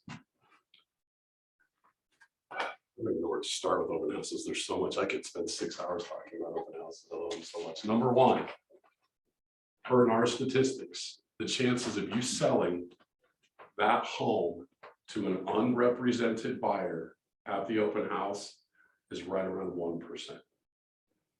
So I think what happens is a lot of agents do the open house trying to sell the house. Wrong answer. Doing an open house because you're trying to add people to your database. Period. That's it. Because the bigger your database, the more business you're going to do. You have a very quick opportunity to build some rapport, right? You need to have a registration system of some sort, whether it's on paper or through command, whether you want to use electronics. Me, I'm still a paper guy. Oh, I was gonna ask about that. How do you, because they were talking about like a, you know, like maybe a sign-in sheet Yep. on command. Yep. And I was like trying to find it and I couldn't find it. Let me get you in touch with my assistant Nikki because she knows where it is because we have this battle all the time. Okay. Because I don't like it because it's technology. I didn't even know Command had one. Well, because they had a They do. printout, Yep. printout and I just did one and Yep. all it gives you is like, you know, the name, email, phone number, are Mm-hmm. you working with an agent? But like, there's no, then they like write and then you're like, is that an I? Yes, so I ask them, I have them sign in, the idea is I'm gonna have them sign in, and then when I leave the open house, I'll drive to my assistant's house and drop them off here. Do command stuff. Right, because I'm not touching command, I'm not allowed in there, and that's very good rule. right?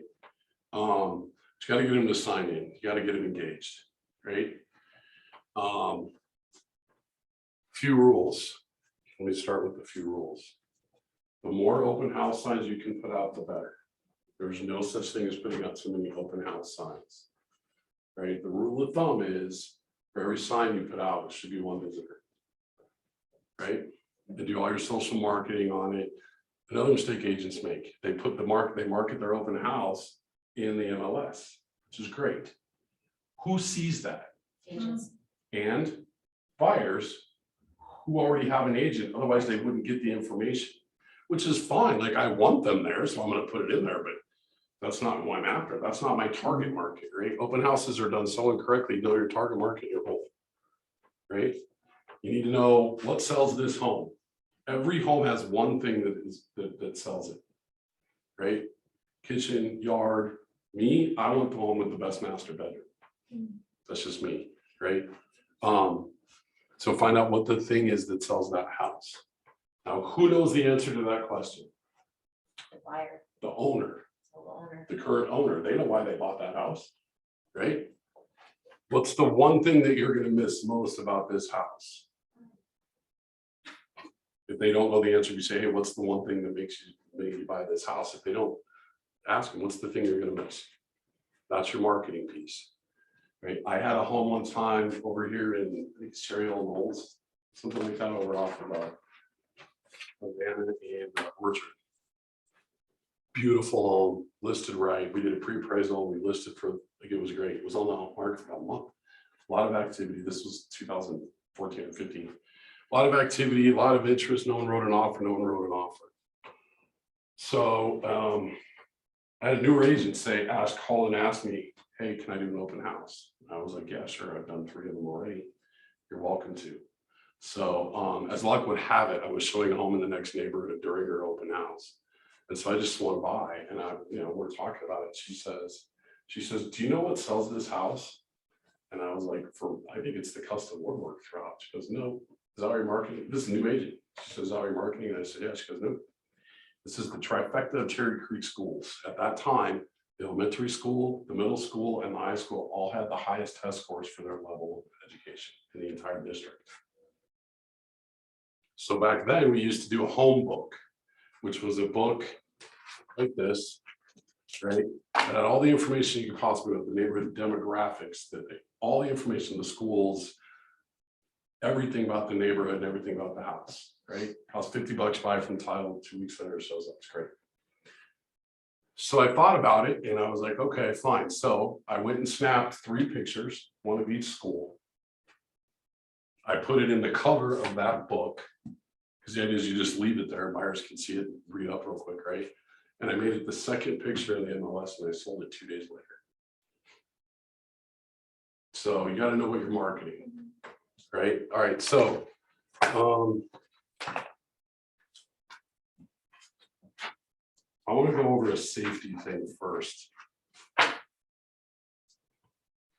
Somebody should always know where your open house is. Somebody personal, it's not a real estate, should know you're doing an open house on Saturday from 10 to 2 and here's the address, right? Because bad things can happen. We see a story almost all the time about an agent, being assaulted when she's doing a showing, or he got beat almost to death at an open house. We hear those stories around the nation all the time, right? Make sure somebody knows. And then you need to explain to that person the red file process, right?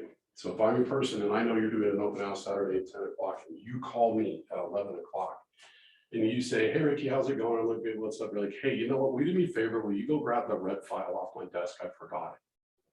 That means I'm in trouble. Call 911, get the cops here, whatever, right? Or I'll say, okay, yeah, I can go get that red file. Is it like urgent? Like, do you need it right away? And if you're like, no, like I'm just gonna need it, then I know, okay, you're kind of weirded out and creeped out, but you don't feel like the cops need to be involved yet or not, right? Great, I'll just stay on the phone with you while I try to find that red file. And I'm gonna stay on the phone with you until whatever's going on is done. And that's just a huge safety thing. Ladies, when you are putting out your open house signs, Show up in comfortable shoes. Do not wear your big girl shoes to go outside. Your ankles could be killing you by the time it starts. You should always have an open house basket to take with you. I got a big bucket. It's got sign-in sheets. It's got my business cards. It's got like $4 million worth of pens, right? You should always have a roll of toilet paper with you because there's nothing I was worse. like, right, I get it. So that you can TP the tree when you're done. I thought about branding toilet paper for this, but I think I got fucked up. Gosh. But you know, there's nothing worse than going to an open house, especially if it's vacant, no toilet paper. I promise you, if you have no toilet paper, 4 pregnant moms are walking in that door while you're there. Or Never kids. fails, Yeah. right? So roll of toilet paper, an umbrella, just in case, depending on the time of year, right? We should all carry them anyway. Just some things like that, snacks for you, because you get hungry, man. You get a busy open house, 4 hours goes by real quick, right? I'm not a huge proponent of providing snacks and drinks to people who come in. Because if you do, the 3-year-old comes in and you end up with chocolate chips buried in the carpet, like it happens all the time. So I don't want to clean up the mess afterwards. If you want to, that's fine. Fruits are good, bottles of water, you know, granola bars, things like that.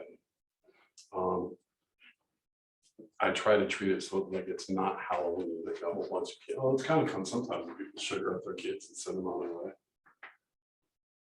All right, so step 1, identify where you want to do the open house, right?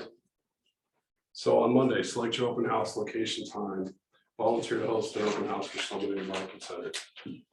It does not have to be your listing. You can hold open an open house for anybody. It doesn't even have to be our market center. It doesn't have to be Keller. It can be any open house, any sign, right?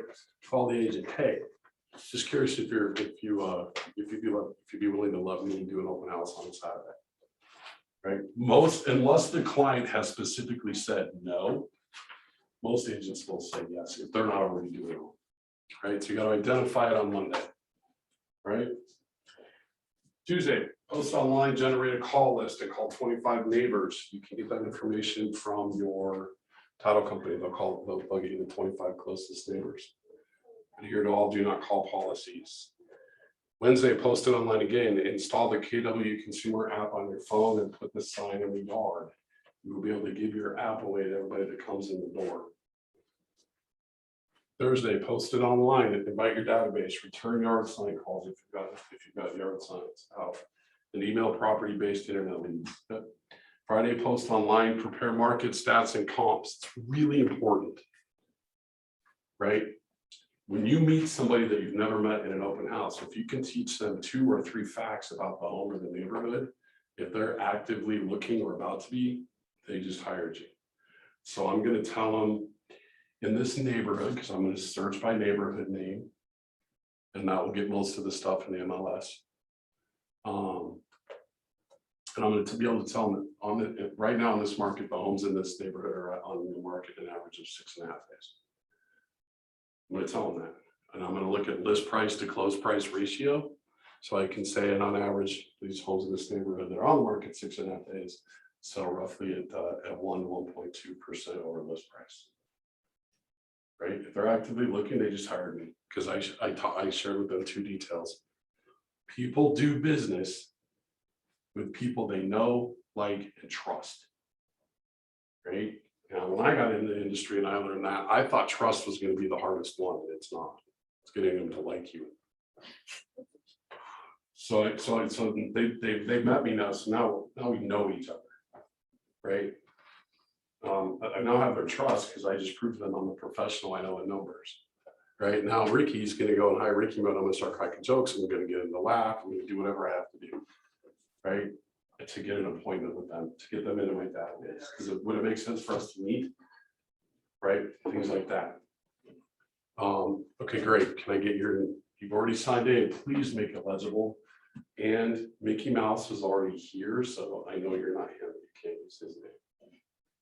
Because people will do it, Mickey Mouse, Minnie Mouse, Daffy Duck.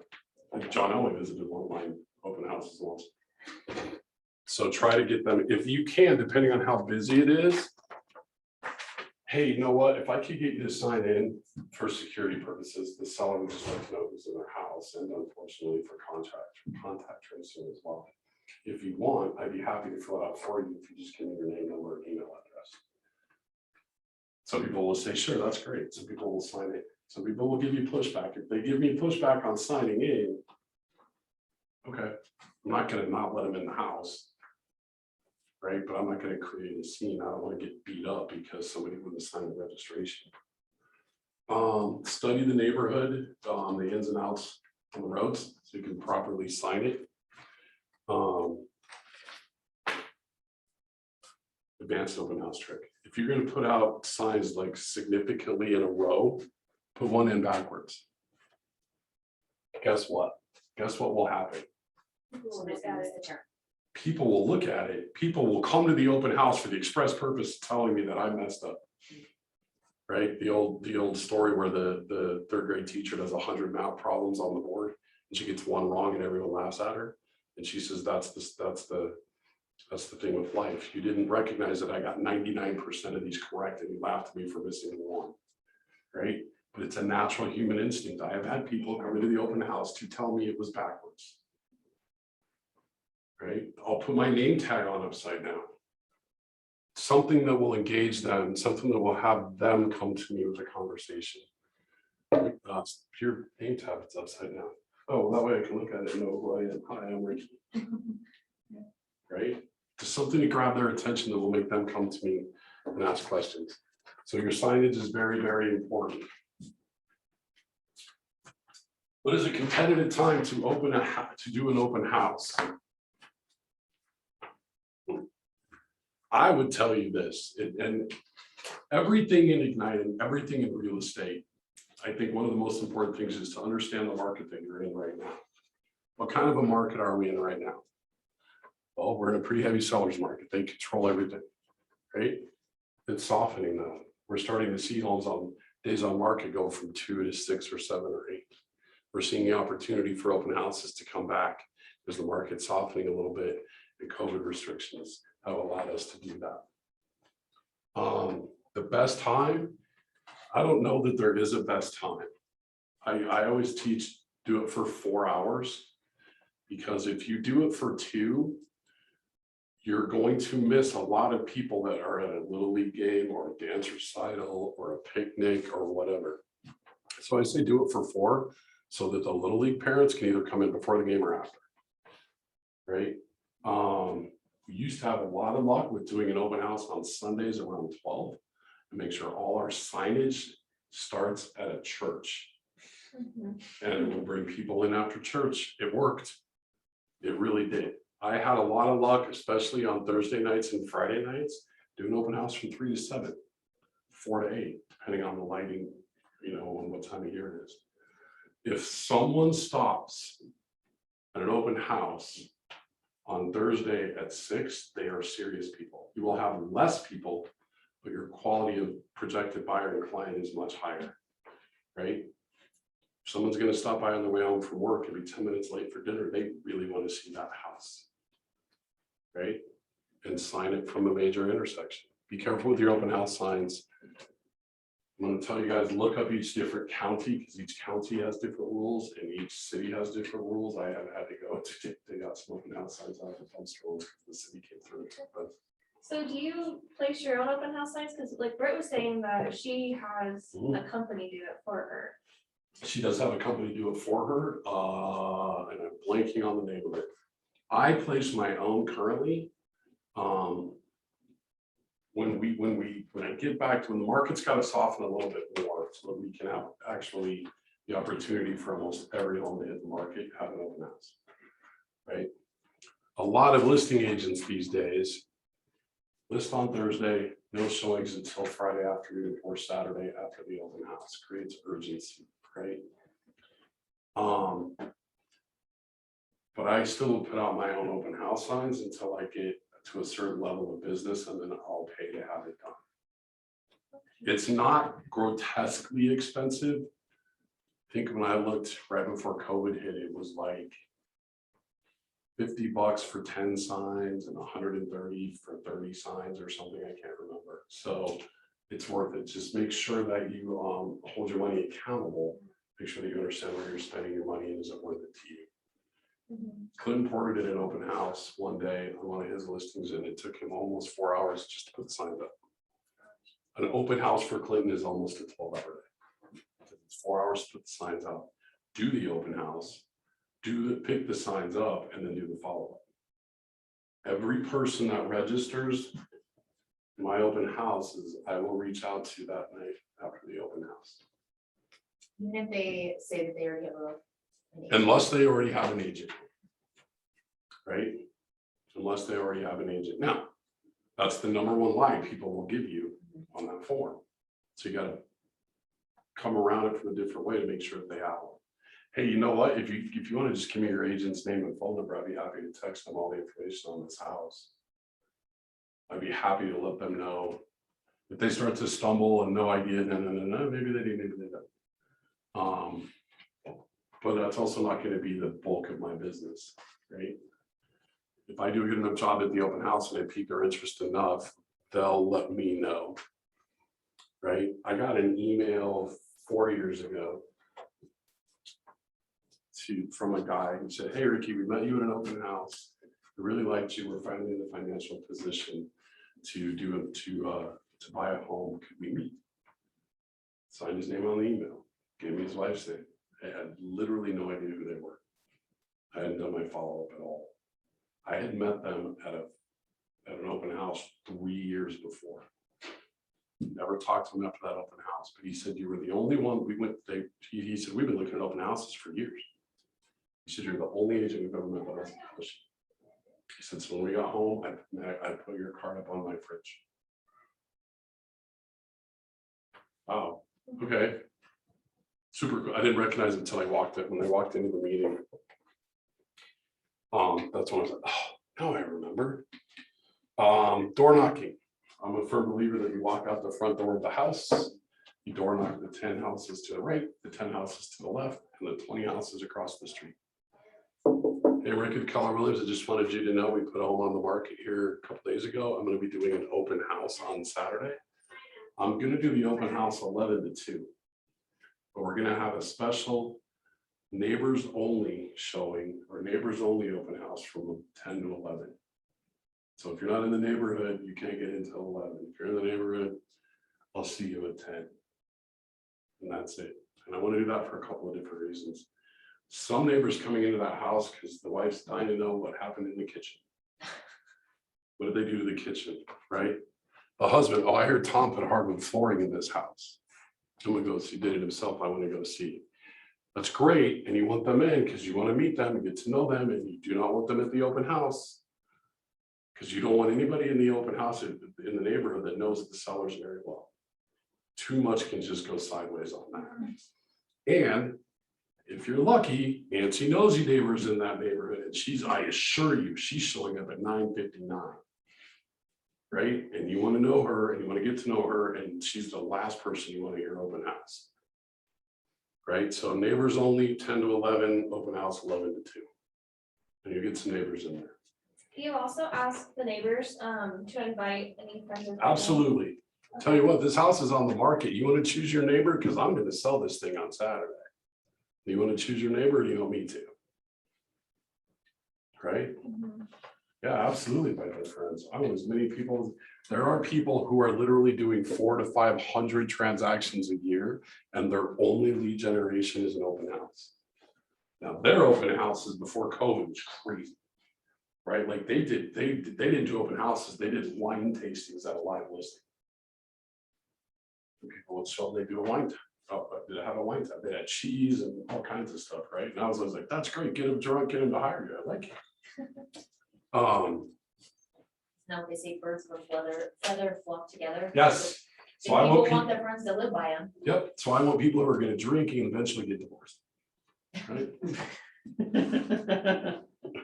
But I'm going to invite those people and invite the neighbors into that open house from 10 to 11. Okay. Keep in mind, again, your goal is to get people in your database. Followed by, you're looking for other sellers. Do not try and sell the house. You're not going to sell the house. You may get a client out of it,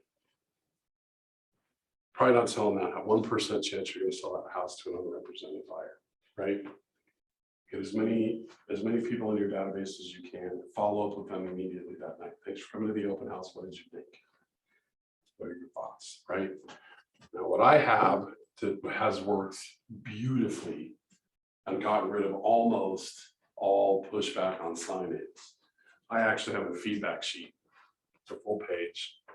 And it's like, and I just present it, I give a clipboard and a pen, and I'm like, listen, if you don't mind, just filling all of this out, as you walk through the house, we give the feedback to the seller. And it's got front presentation, kitchen, master bedroom, family room, basement, whatever.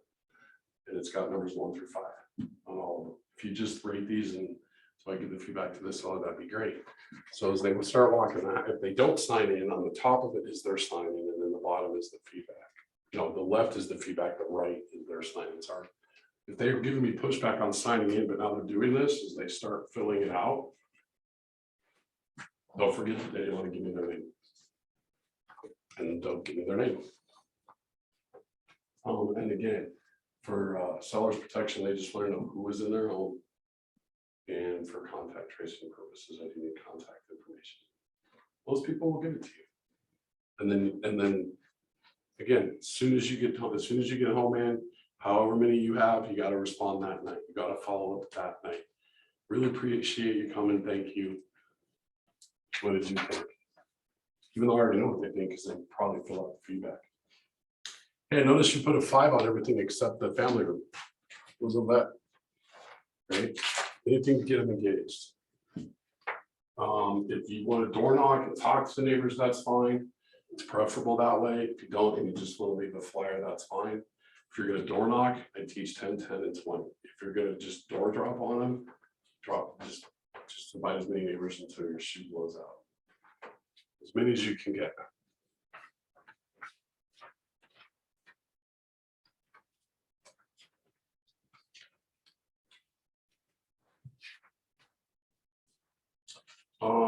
Okay, so that pretty much is your promotion of it, right?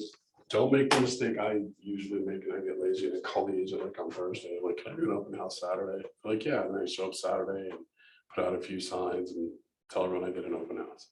Do it the right way, truly market it, get people in.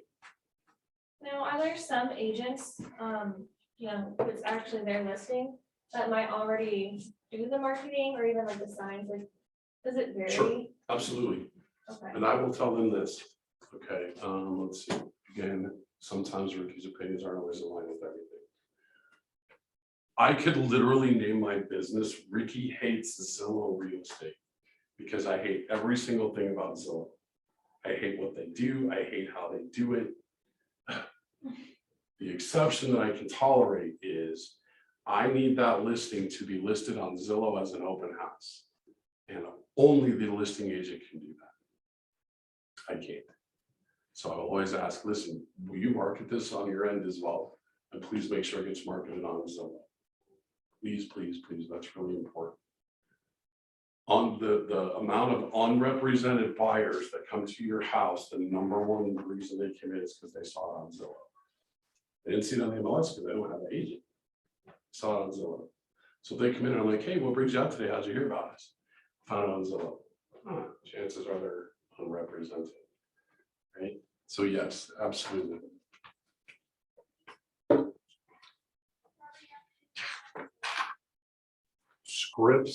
Script practice is ridiculously important. It should be for every single day that you're a real estate agent. You've got to practice your scripts. You got to understand how to talk to people when they come in from the open house. I always start with, hey, what brings you in today? A dying need to write a check for $500,000. Ask all the time. And they always do that. They always kind of smirk to themselves. And now the ice is broken, right? Because now Ricky hosting the open house. If you have any questions, I give them a printout of the MLS sheet. It's got all, I understand it's all the nuts and bolts, bedrooms, bathrooms, price, all the information that the public has. If you have any other questions, let me know. And by the way, if you wouldn't mind, would you fill this feedback out so we can tell the sellers who was in the house and what they thought? I do not follow them around. There's nothing worse than a creepy real estate agent following you around in an open house. So, on that note, so I just did one on Sunday and it was with another agent, so they kind of like, did all the signs and stuff. But he was all about following him around.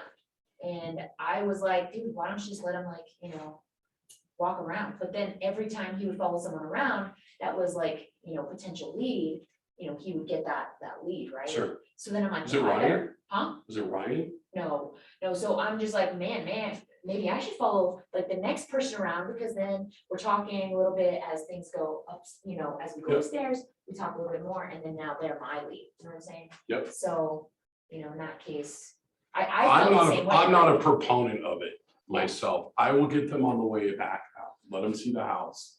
What questions do you have? What did you think of the kitchen? Yeah, Right? And then the way they answer them will lead me to my next questions. Oh, are you buying or are you renting or owning currently? Do you have an agent? What are you looking for? And then I say this, and because everyone pause and makes them think. If I could sell you a home for $2 million and your payment was $1,400 a month, would you buy it? Everybody says yes. And I say, well, I can't do that.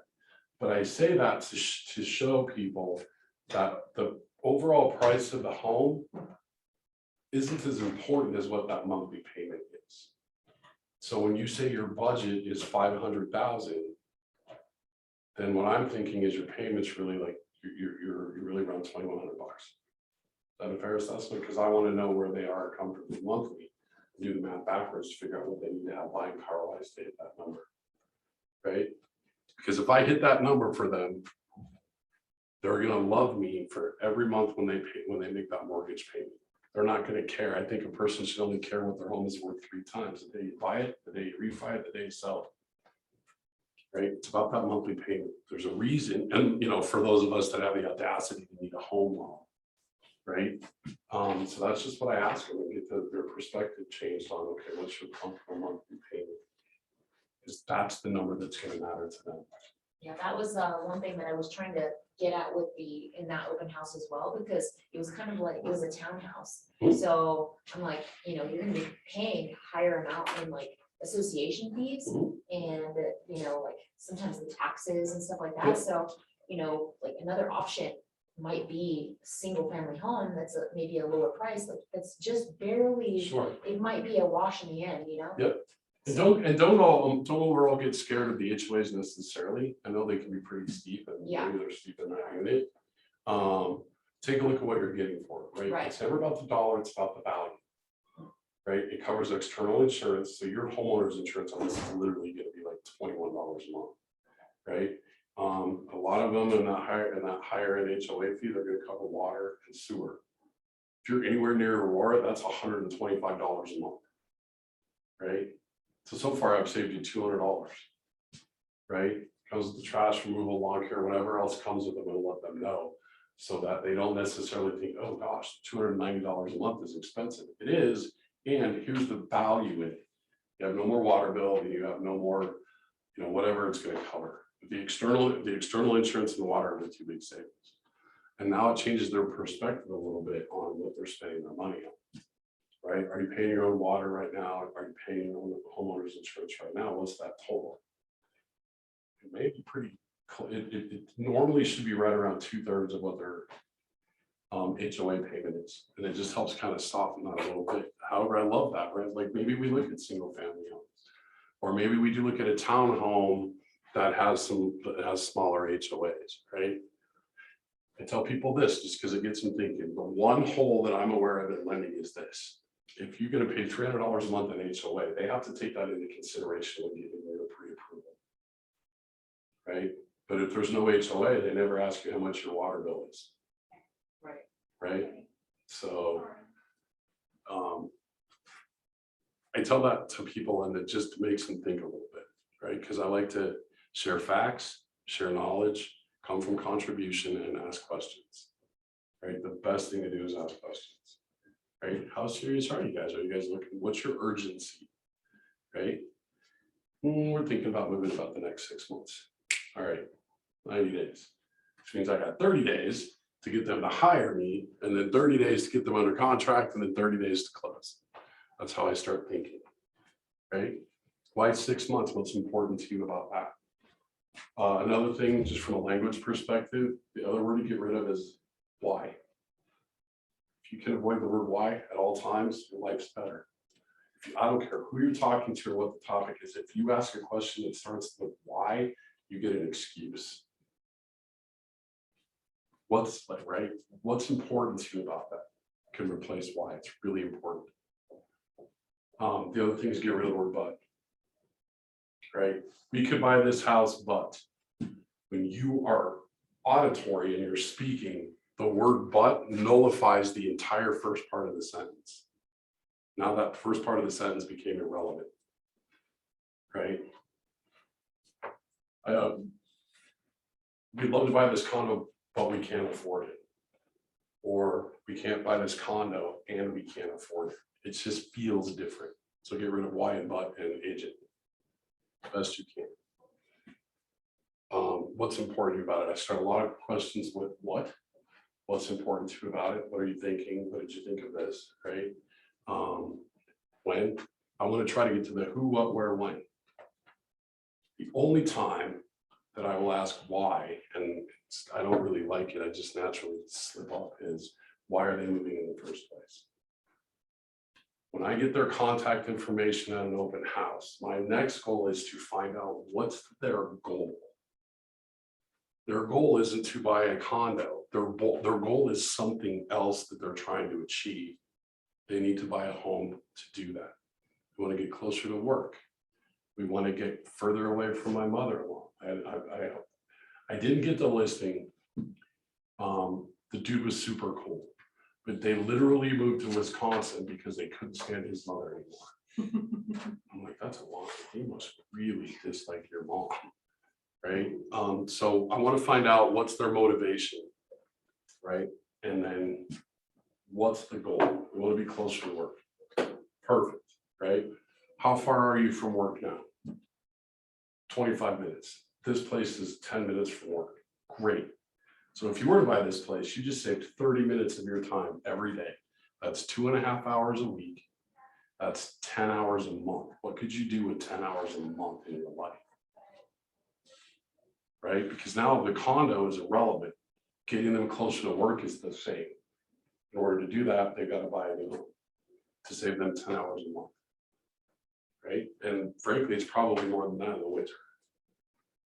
Right? So I want to get to their motivation as quickly as I can, and I want to spend as much time on that as I can. Right? And then you'll learn this through Bold when you guys take Bold, which you should all take Bold when you can. Taking it 8 times now. Pain versus pleasure. The pleasure is they'd be 15 minutes closer to work.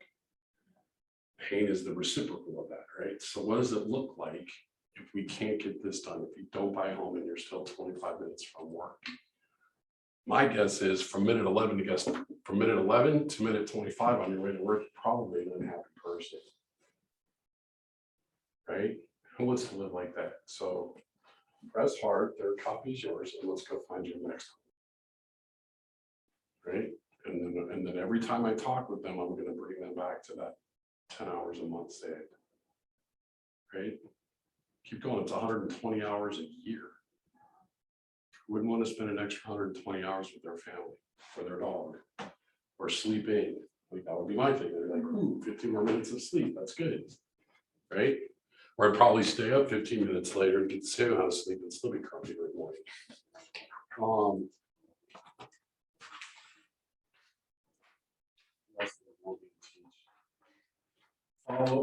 Follow up. It's everything. Right? And I would, sometimes I'll even tell them, listen, I'm going to reach out tonight. I'm going to try, if I can, to get them to ask me a question that I don't know the answer to, but I have to go research, right? So that it gives me a reason to call them back, right? But hey, you know what? I'm going to get you that answer by tonight, right? Clarify what you're going to do and by when, and then make that happen.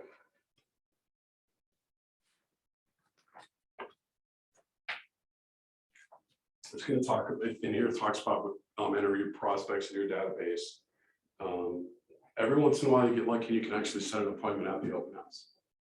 Right? It sounds like you're really active, like you guys need to move.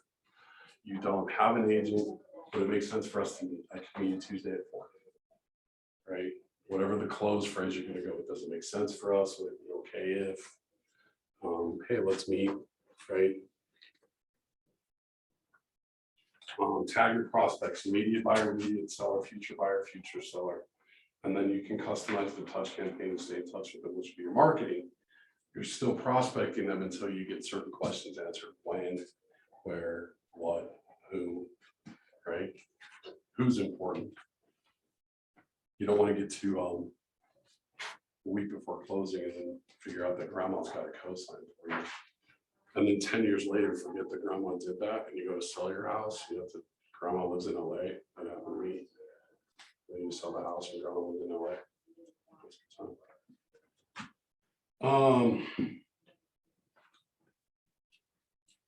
I think open houses should be kind of fun. Right, you can do all kinds of stuff. They talk about doing a scavenger hunt for kids or whatever. I was standing in the kitchen one time and they walked in the house. There was 6 total people. There was the husband, the wife's mom, and 3 children. They were probably roughly 6'5" and 18 months. And they walk in the door and the baby literally jumps out of her mom's hand into mine. And would not let go. She wouldn't even let me give it back to her mom. I was like, okay, this is like, I don't like, it's fine with me, like I'm good with it, but this is like weird. And they toured the entire house while I stood in the kitchen with my baby. So. That better have built trust. Oh, it built trust immediately, Yeah. right? The last open house I did on my own listing a month and a half ago.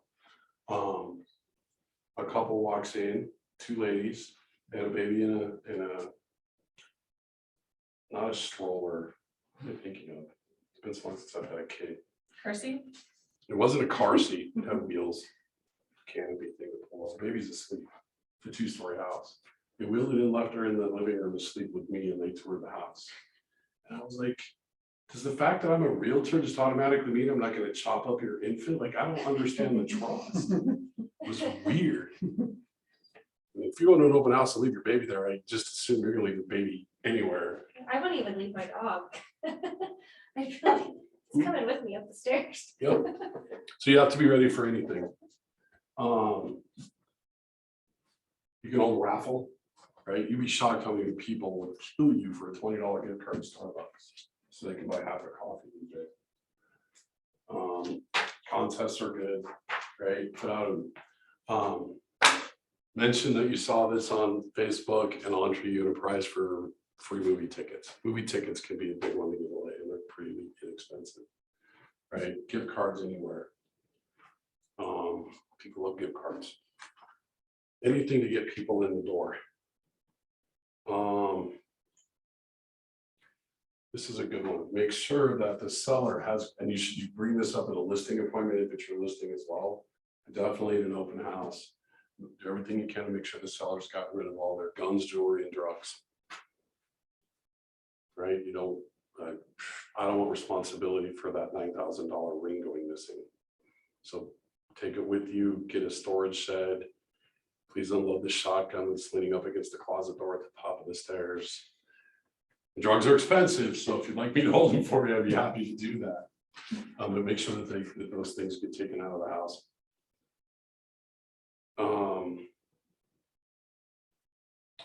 Do's and don'ts. Welcome visitors at the door, get the house in showing shape. Here's a sneaky one that sneaks up on people. So many people have glass doors on their dryers anymore. Make sure that people have got their laundry done or at least hidden in the garage or something. I cannot tell you how many times I've done an open house and I can tell you all the colors of the wife's underwear because I left it in the dryer. It's creepy and it's weird. I can tell you if you wear briefs, boxers, whatever, like, so make sure the laundry is all taken care of too.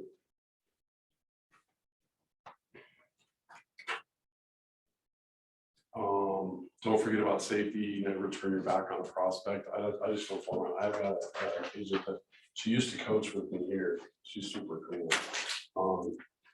She would never leave the living room. She said everything up in the living room and she never left it. She said it's safety. I cannot get stuck in a room. I cannot have anyone behind me. Like, she backs her table up to a wall. And that's just how she does it. And she will explain to people how to leave the table for safety reasons. Like, you literally tell people you're scared of them, and she's like, yeah, what's hilarious is she's a badass, and she's literally 4'8". I'm not messing with her. Do not park in the driveway. True. What I try to do is park as close to the front of that house as I can get while still leaving some space. And then guess what goes up on the roof of my car? Open house sign.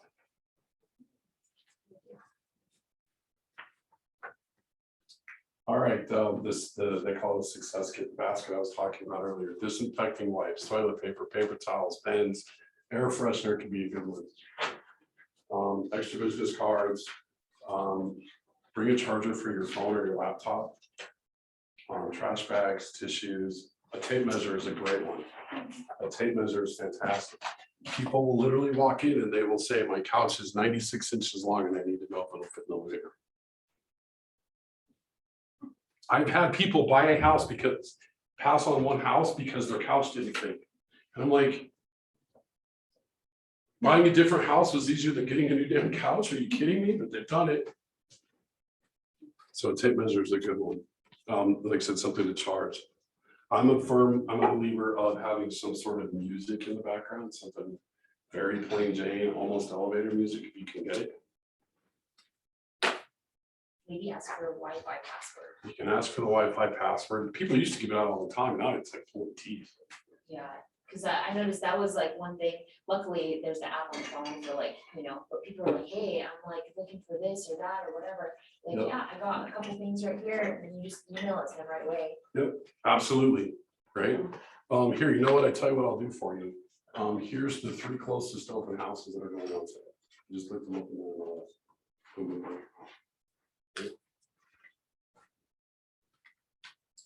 Then, as usual, we're talking about follow-up.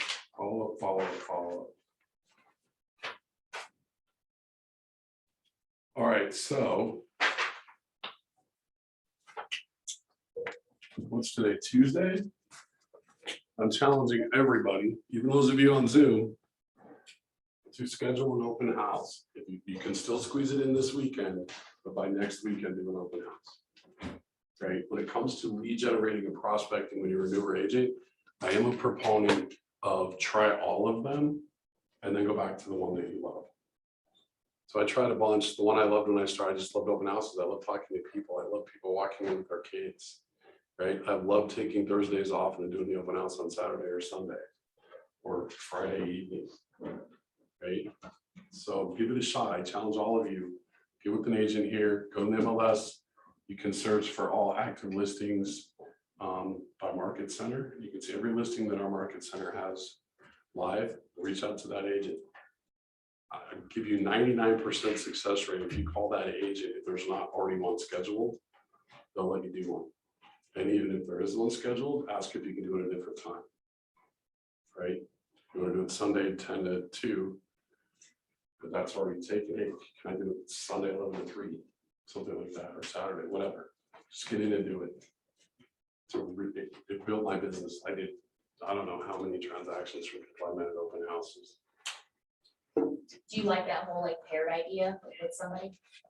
No, No, you don't like that? I do not like that for one reason. There's never, I've never experienced it myself. I've seen it work once. You guys have to have 100,000% crystal clear clarity around how the leads are going to work. And it never comes out right. It just doesn't. Right? Alternate people, whatever, it just doesn't work in my opinion. Because what are you going to do with the leads? Whose lead is it? Right? That's the trick. So that's why I'm not a proponent of that. I have kind of a question with an idea. So this can tie in with like safety reasons and then, you know, making it look like I'm an assistant, but like, what if I had my boyfriend come with me, cause I mean, he's off on the weekends. That And, wouldn't be an issue. yeah, and I'm Just thinking. he's gotta promise you he's not allowed to speak if there's anyone in the house. So what I was thinking with that was, if someone does come up to him because I'm already talking to someone, Mhm. have him say, I'm just simply an assistant just doing paperwork here. Let me get your contact info and she will call you back. I wouldn't even stretch the truth. I would tell him the truth. My significant other is my girlfriend. I'm just here for safety reasons. Okay, People will respect that. okay, If they don't respect that, then my guess is it's probably not somebody that you want to do business with. yeah, Now, I understand that as a new agent, you're like, man, I'll take any piece of business I can freaking get, right? But I would just, and it happens all the time. Women do it all the time, they bring their husbands, boyfriends, whatever, okay, cool. husband and boyfriend, I don't know, and they're like, hey, we're just here for safety. Yeah, and then plus when there's no one there, then I have someone to talk to. That's true. Oh, I always have someone to talk to. Fred, You'd be surprised at the stuff I'll make up in an open house when there's no one there. I've done that at Home Depot when I'm by myself, just cleaning up an aisle. I Yep. talk to myself all the time. Yep. Here's another thing, do one, and if you like it, do another one, but another way you can learn about open houses is to actually go visit other open houses, I thought about that. right? Why not? And now walk in and you say, hey, Keller Williams is just an agent, I'm just checking it out, right? And then talk with that other agent about what they're doing with their open houses, and you can come up with some pretty cool ideas, right? Or you can walk out and you go, man, I do way better than that, that's crap, right? So plus that fits in with your previewing of homes, because I cannot tell you how important it is to preview as many homes as you can. I don't care when you go, Tuesdays, Thursdays, Sundays, whatever. You need to go into every home you can get your hands on and just tour the house. Right? Because what will happen is in about 3 years, assuming that the market doesn't increase at 12 to 18% like it had there for a year, right? You'll get to a point where you'll be able to walk into a home and you'll just feel how much it's worth. And then you'll go do the CMA and you'll be really close. Or I've seen other agents that, you know, been in it for a while and they have the area that they work in and they're like, oh, this is an old, this model of this builder. you Ryan know? Davis knows all the models in Cobblestone. Yeah, like, well, not even just Cobblestone, like, oh, they have a neighborhood over here as well, like this, and they. I actually played Ryan Davis last week. This is funny. So I got a really good buddy of mine. We've been in the same fantasy football league for 18 years. He lives in Cobblestone. He's moving to Houston. So I met with him, did the listing appointment and all of that. He's like, what do you think about price? And I'm like, well, when it comes to home evaluation, I can come up with a ballpark number. I can't really narrow it down until I've seen the house, right? I need to know what upgrades they've done. I need to know the furnace works, stuff like that, right? So I said, give me a couple days, let me think about the price, because this one's a little tricky, because the market's been going like this in Cobblestone for a while, and it's kind of dipping a little bit. So Ryan Davis has 2 homes on the market that are both under contract, 4 houses apart on the same street. My buddy lives between them. So Ryan showed up for script practice last week, and I was like, hey, Ryan, guess what? I'm gonna list a house in your neighborhood. And he was like, what? He's like, how did that happen? Like, so I told him some fantasy football buddy. He's like, all right, that's cool. Because what floor plan? Yeah, and I said the Whitman. And he goes, I listed 625. Figuring out to do a CMA. So we're listing at 625. He said it'll take you 8 to 10 days to sell it.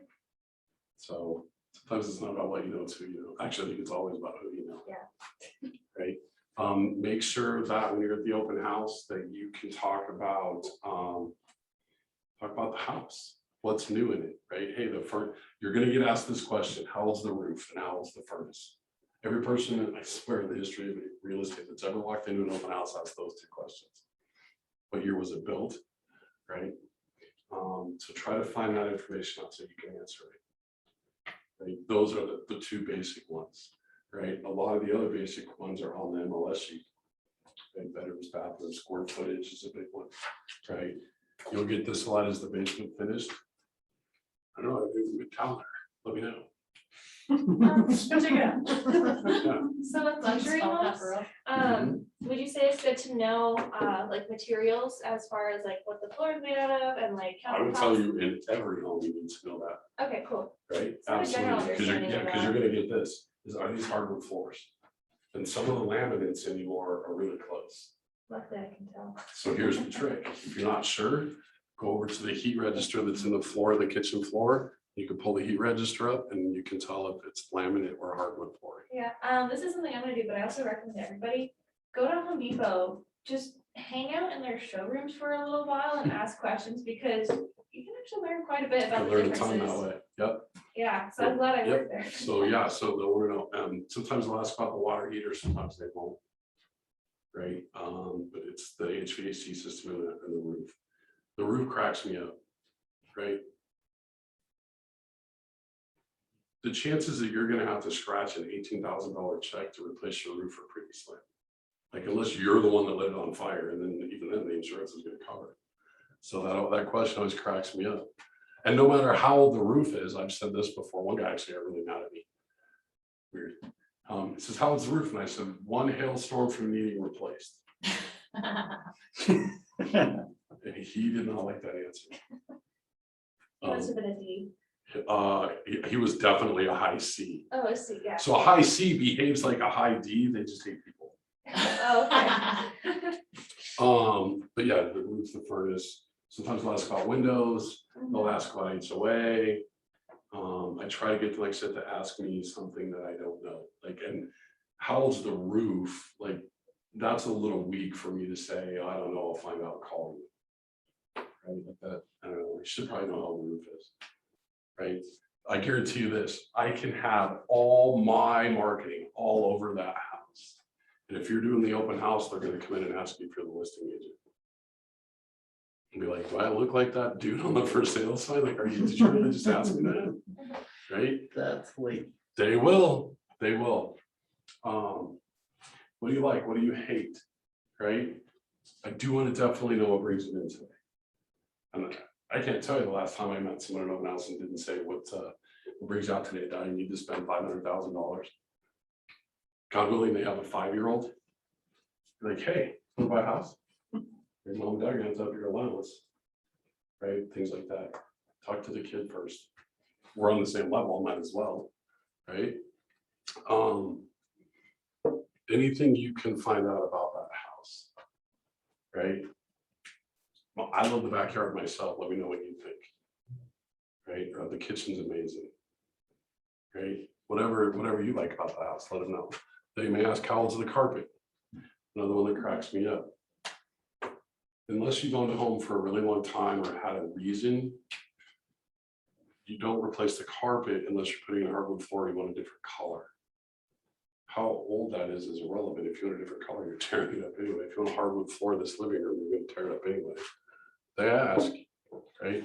They will ask you, if they ask you taxes, you got a serious buyer. It says in the MLS, right?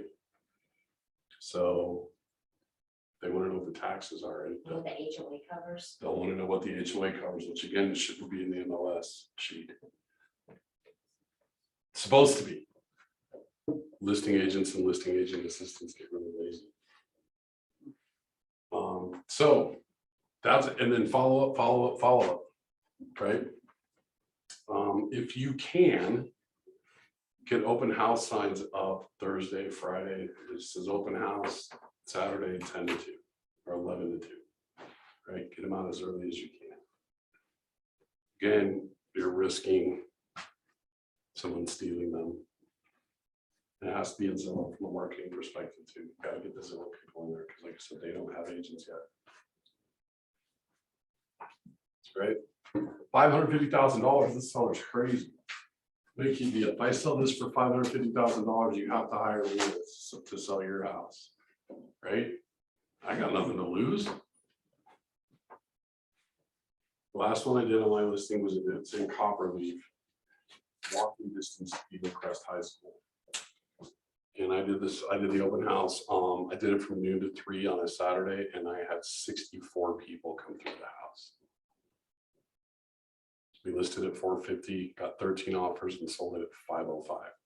Somehow it appraised. I don't know. Good clean living, I guess. I don't know the appraiser liked it, I guess. But yeah, 64 people through the open house. You will meet a lot of people at an open house for a lot of reasons, right? You'll have the neighbors that want to see it. You'll have actual buyers come through. People are dying to come up with something to do because we were so cooped up for so long. And even though, like in my world, it feels like I haven't really been cooped up in a long time, but yet I can still feel that four wall syndrome a little bit. Sometimes they just want to get out and do stuff. So, and your job is to meet people.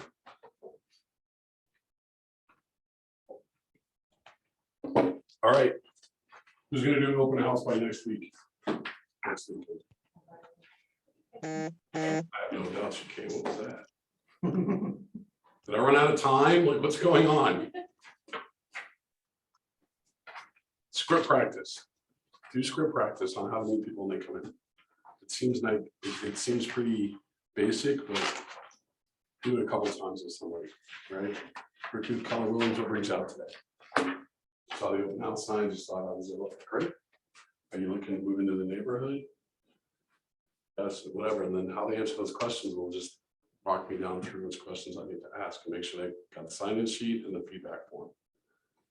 Not everybody will put their contact information in, everybody will fill out their feedback. I like to compare things. By nature, we're judgmental beings. We just are, it's unavoidable. All right, there you go. Any questions? Are my Zoomies still there? Or did I bore you to death? No, it's good stuff. Get in, but we're good stuff. Cool. Well, I have you till 1. You're all in real estate prison. I do have some time if you guys are interested in just a Q&A session on anything you want to ask questions about. If not, we're done for the day and I will see you Thursday. It's totally up to you guys.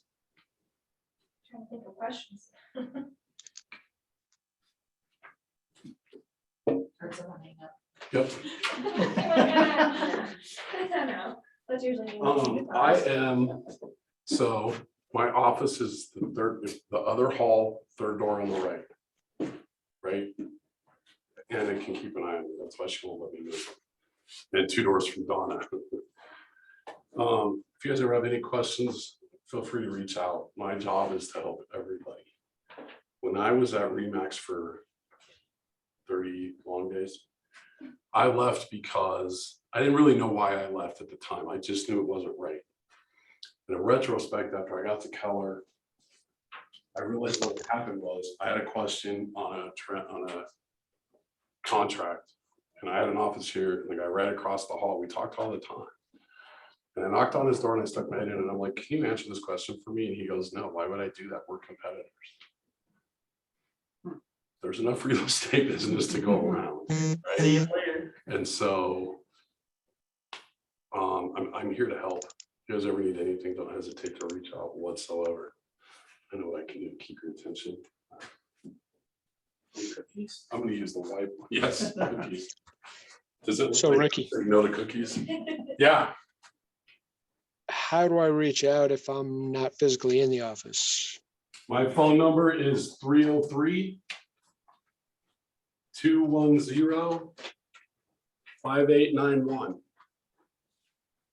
And Thanks, sir. you can find me on Facebook too. You're welcome.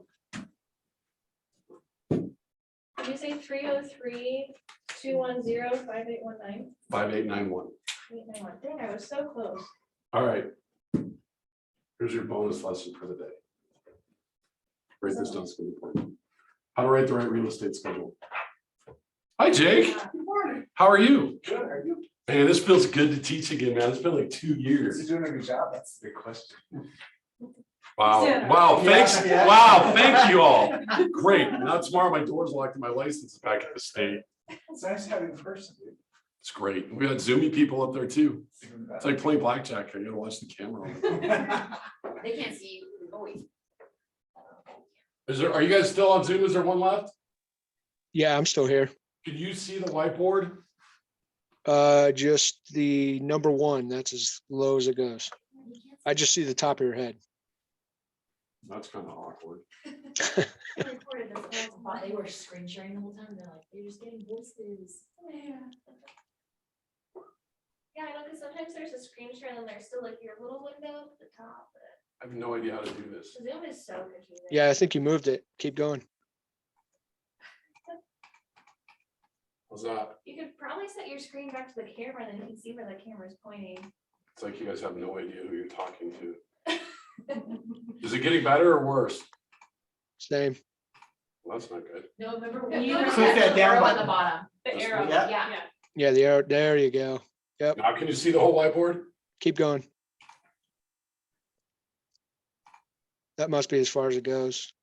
How much of it can you see? About 3/4. Okay, cool. All right, how to write the perfect real estate schedule. What's the first thing that goes in your schedule? New generation. No, I love that answer because everyone says it and it's not right. That's because Britt's on this. Lunch. No, but it's second. Number one, your days off. I don't care what they are. I don't care how many they are. It's your business, but that's the first thing you got to mark off your calendar. If you can, including vacations that you've got coming up, vacations. I know I'm going to Belize at the end of April next year. Big, huge X's. If not, you don't get it, right? That's right. Number two, your personal time.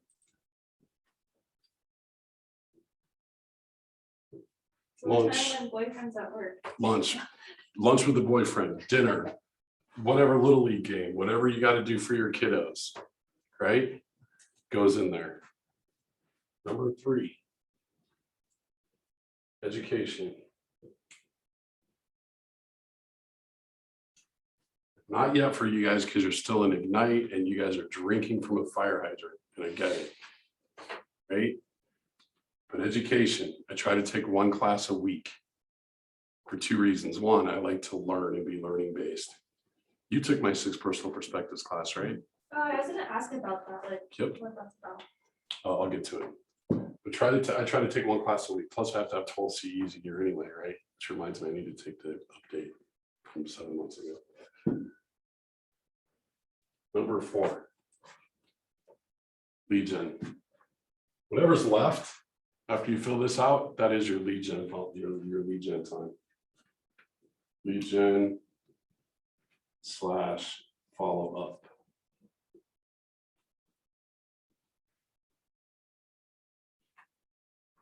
That's a realtor schedule. The problem is, everybody says lead generation because we're drilling it into your head because it is important. It's the most important. But we also want to teach you to build a life and work your business into your life. Don't build a business and work your life into your business. I don't think you could be happy that way. Right? So this personal doctor's appointments, dentist appointments, right? Kind of your one-off, like, oh, next Thursday at 2 o'clock, I have a dentist appointment. Scratch that off, dentist, right? So my quick story is I had an agent, I was the coach then, and she came in and she had 2 teenage boys who were playing baseball. She was working a full-time job as a furniture salesman at Park Meadows Mall and starting real estate. She comes in and she says, I quit. And I was like, don't quit. She had all the skills in the world. I said, don't quit. She said, I can't do it all, Ricky. My husband's not supporting me at home. She's like, so when I'm at a baseball game or driving a kid to practice, I feel like I should be selling furniture when I'm at the furniture store. I should be doing real estate when I'm in real estate. I'm worried about the ball game and the furniture. She's like, I can't keep anything straight. And I said, give me 2 weeks. And we sat down and we wrote a schedule for her. As it so happened, this was a Friday morning. 2 weeks later, on Friday night, she and her husband were going to see the Bare Naked Ladies at Red Rocks. And I said, give me till that concert. We wrote it out literally every minute from the time she got up, breakfast, travel time, baseball time, furniture store time, real estate time, all of it for 24 hours a day for 2 weeks. I said, just go do this. She came into my office 2 weeks plus the weekend later on Monday in tears. And she said, my husband told me that was the best date we've been on since we got married. And I quit my furniture job. I've got 3 people under contract. She quit her furniture job. Now she's doing 6-7 million a year. So when you write the schedule and keep to it, I promise you, you will have success. Promise, and write it this way. And then just. I'm gonna call you about that, Ricky. Uh-oh, You're gonna back up all of our lives. This is you're gonna- right? He said, I just quit my job, Ricky. Right. And I don't have You got tickets to 2 see the weeks. bare naked ladies either. You got 2 weeks. Yep. So, and like I said, when you do this, this is building your life. And then you can build a business. That was the only way I got to college. It's not, Scheduling it's not time. different in real life. It's literally the same thing. Yeah, no, It's project management with your schedule.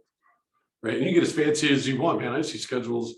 People got red marks for days off, or red marks for personal time, purple for days off, green for education, pink for what, like, and you open it up and it looks like Dr. Seuss threw up on paper. It's crazy, but that works for them. Right? Whatever system you're going to do, but if you build it this way, you'll be happier and you'll do more business. And that's where the freedom comes in. Right? Lead gen, lead follow up, right? Which leaves time for all your appointments that you've got. And showings. Right? Negotiating contracts. All those things, right? How many jobs does a real estate agent have? 5. Yep. For all departments. Lead gen. Follow up.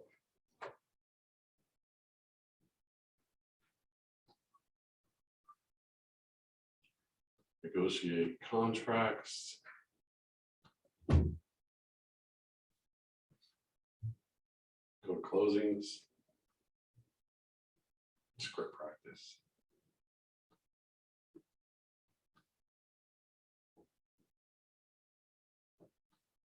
Those are your 5 jobs. Everything else is almost irrelevant. Anything without the above one, there's nothing to do on the below ones. Right? So, quick answer to your question on 6 personal perspectives. It's 1 hour, and it is when Gary wrote the Millionaire Real Estate Agent, right? The Bible. He brought everybody in that was making $1 million a year gross commission. And he said, okay, great, how'd you do it? So they told him and he wrote a book. Throughout that, he kind of found a bunch of things in common. And so he started to see trends in these top agents in the United States and sort of narrowed it down to these 6 things that they do. So it's just an hour introduction into what those are. There's a 4-hour version and there's an 8-hour version. You take the 8-hour version ever, green tissues, because I have taken it twice and I've never left without watching every single person cry. It's that introspective. So it's an hour. It's the 3rd Tuesday of every month from 1 to 2. So August is the like 16th or something. Yeah, like I keep seeing it pop up on the Market Center email that has like events coming up and the problems. And I keep seeing that. I'm like, I feel like this is something I should probably go to. Once I think so. I have the time. 3rd, And I'm gonna have the time next week. 17th from 1 to 2. Okay. What's great about it is you can take it every month if you want. It's a totally different class every month. Okay.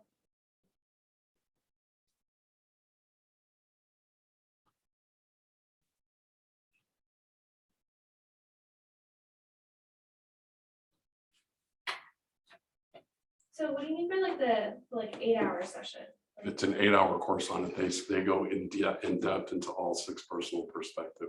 So when does like the 8-hour happen or where? We'd have to schedule it. Oh, okay. Jake teaches it.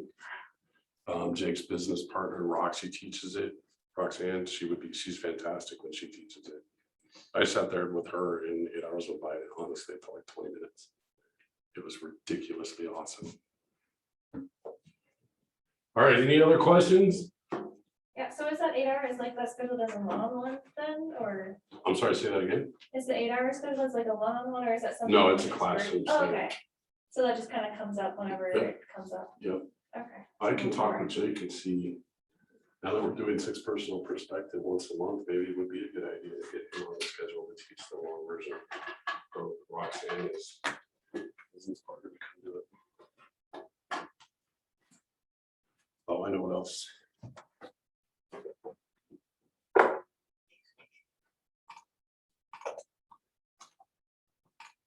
right, so.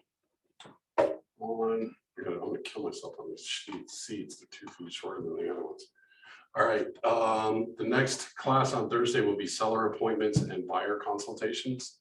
If you guys want all the information, so you know.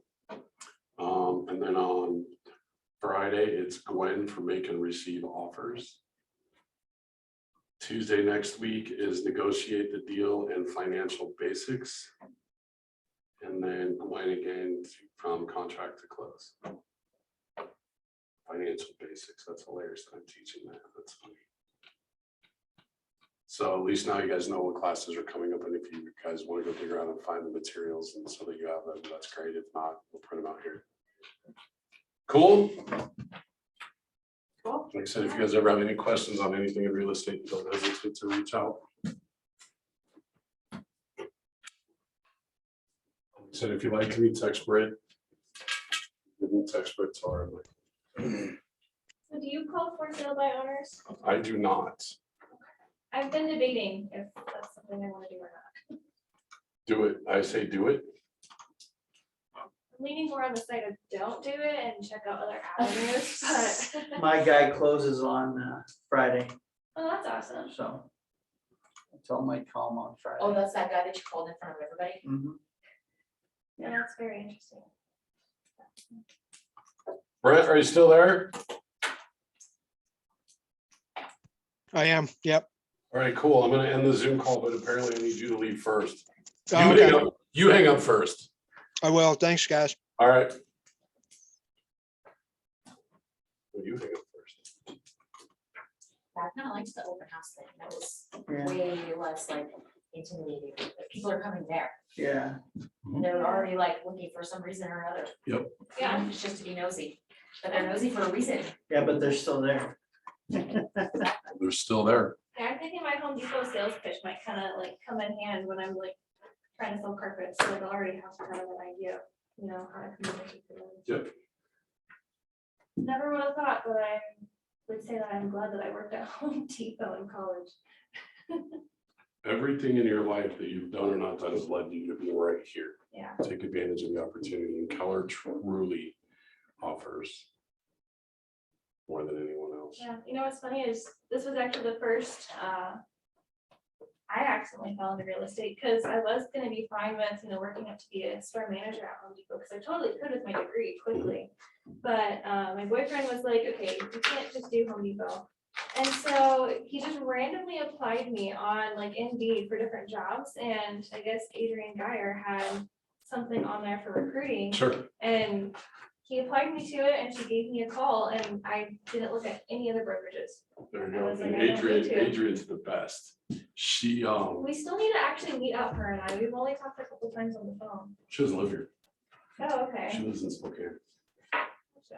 But she and I, before Ignite was written, they had a class called Success Series, and she and I took it together. So we were newbies going through a lot of the same material and just staring at each other like, I think I'm gonna be good at this. This is hilarious. Well, thinking we were just gonna die and fail. And then she blew her business up before I did because I became the productivity coach. And then through her business, I don't even know how she did it. She met a builder. And so she represents the builder, and she's probably sold, I don't know, 300 of his townhomes last 5 years or something. So when you see Geyer Group up on the board, almost all new builds. Interesting. So she's got 48 of them on the market right now. Well, no, she closed 24 of them. The next building they're building now, and I think they've got 4 under contract and 2 that are on the market. Kind of doing it 4x4 or something like that. So but that's where the majority of her business comes. And here's what's great: when you do a condo to represent the builder and sell 100 condos in a unit, that's 100 sellers that you get in 5 to 8 years. Yeah. And she's closed a ton of those, right? So Adrian's awesome. She's about this tall. I do have a question actually about like new construction, get some insight Sure. there. The so say somebody right now, so expensive, right? So Yep. what if something does shift in the market causing the house prices to drop a little bit. Mhm. And somebody starts the building process now, and in like 8 months, is that when they do the, like, you know, appraisal and all that stuff? They'll do appraisal right before closing. Okay, They'll do so that. then, if it, would it appraise based on like today's sale, or would it appraise based on? It'll appraise on what's going on the day they do the appraisal. So then if it doesn't come back, then what happens?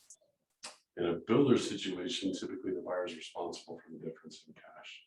Oh, really? They're not gonna negotiate much. Especially in this market, because if you're in a contract at 500 and it comes in at 475, and the buyer's not gonna buy it, the builder knows they put it on the market tomorrow and sell it for 500,000. So, the other thing is it's really hard for an appraiser to not commit a contract price on it. They just figure out a way to do it.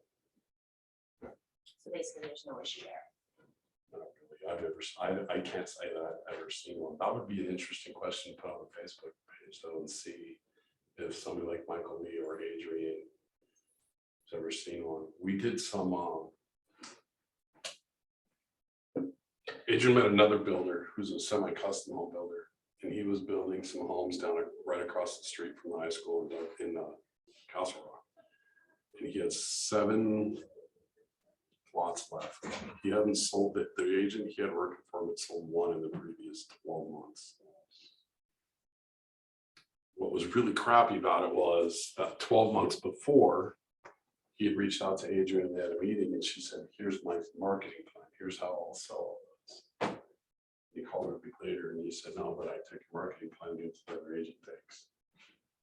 That agent sold 1 in 12 months. And he called Adrian back. He was like, maybe I heard of it, maybe I didn't. Did you sell these homes? They were $750,000 base price.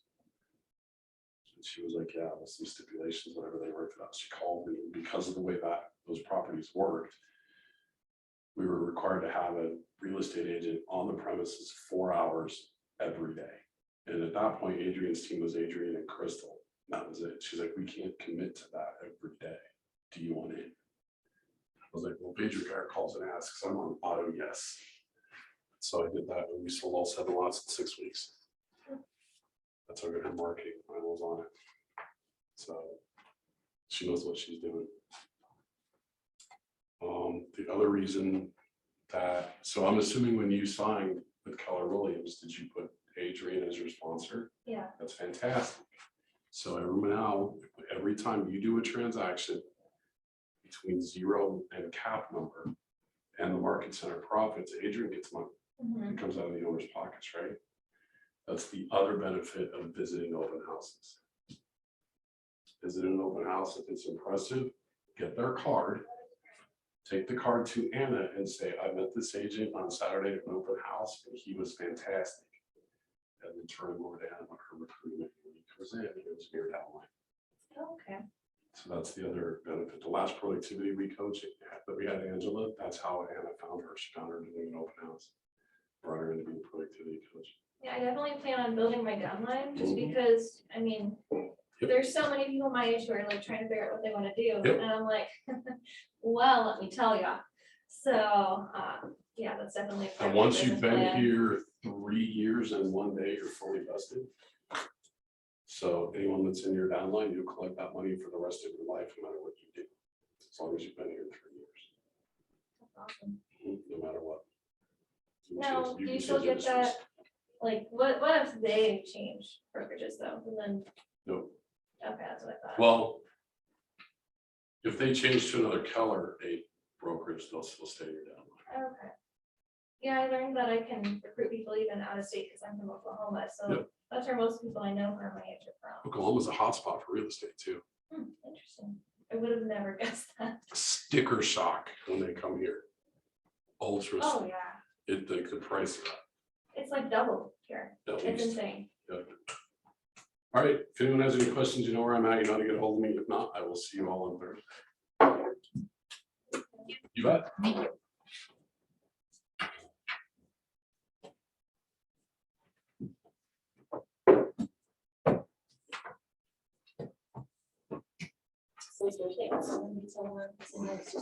I think he got confused. Yeah, I think he, I I think he was- Thursday, I'm gonna have another meeting after this, I'm like, I think he was just saying I that think he got- he doesn't have anything to, Oh. so. I don't know. I don't know what he thought, but I was just like, oh. I'm not doing anything. I was just gonna make my personal Facebook post for the week. Yeah, I figured, social media would be a big help. I wanna like try and implement like vlogs, cause I mean, there's people doing them all the time, like, and it can just be like any, like, just lifestyle, it doesn't have to be just real estate, but just getting me out there. My thing is like the follow-up, like text them. I would say probably whenever you meet someone, ask what their communication Well, preference is. see, so like, I made only really 3 contacts on that open house, because Okay. there was only about 5, and the other guy got the 2, and I got 3, so, but, only really one of them seemed super promising, but not really that promising. She came in saying she had an agent, and then she's like, well, I haven't signed anything, she doesn't sign anything. And I'm like, well, it sounds like she's not doing her job, so then I like, sent her already some listings and stuff, and hoping that she, wants to do that, but I sent her like a text right away, or an email right away, and then the next day, yesterday, I sent her a text saying, hey, just wanted to reach out, say thanks again, I sent you an email to the email you said, so this way, if you wanna see any of these that I sent you or whatever, let me know. I think that's good. But From what I've seen this day and age, like, most people prefer message communication over calling, yeah, especially people my age. Like, if you see someone in the 20s, first time buyer, so there probably was, don't call. there was another couple that they seemed really promising, but they were like one of those people, they didn't wanna give up their information. They like put their number and their name, but then the girl, the wife, even though the husband seemed like he was more of a decision maker. So she put her name and number, and I asked them like a second time, like, hey, if you want, like, I could send you all these listings if you put your email down. And they're like, oh, no, it's okay, we're just really good about looking on Zillow and like Redfin and stuff like that. I'm like, well, they don't have like as many like available, and then this way I can pinpoint, where exactly you want to be or whatever, But I did, because you can text them listings, so I text them only 2 listings, that same day again, and no reply, no nothing, so I'm like, well, I don't have an email, should I text them again, should I call them, like, should I wait, I wanted to wait like a day, because I didn't want to text her every day, so it's like the same type of like Yeah, touch, so I'm like, I feel like maybe I should call her, but I also don't want to call, because then it's like, okay, why are you calling me, stop bothering me, I'm calling you because you're not answering Yeah. my texts. yeah. So if you don't want me to call you, answer my text. yeah. No, I feel like that's kind of becomes judgment call on how you want to run your business. That's true, Yeah, I mean, they could have been just like talking a bunch of crap too, and like, don't have what they say they do, you know what I mean? yeah, actually, I was telling this too, I lose track of my conversations. But whenever I did call FISBOs that one day, and I would get some that were like, oh no, I already have an agent, and I'm like thinking to myself, I feel like you're just saying that to just get off the phone, and then like, and a couple of them I did check on the MLS, and they weren't on there yet, and so I'm like, Yeah, I did, I made sure to check like the list, I'm like, how did you even check this do not call list, because I didn't wanna like call or text anybody before they were on that, and I checked to make sure, but I was like, okay. But I only checked the national, it says on there, to check 3 different ways. I know, I'm like, they don't actually say what it's saying.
For your house.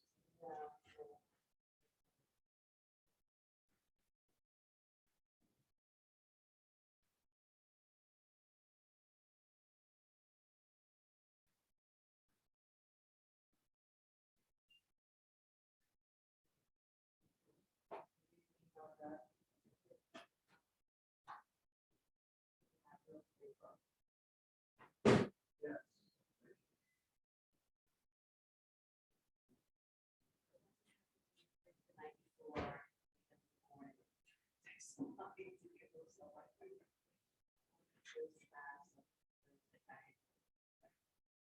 I was gonna say, last night, one day. Yeah,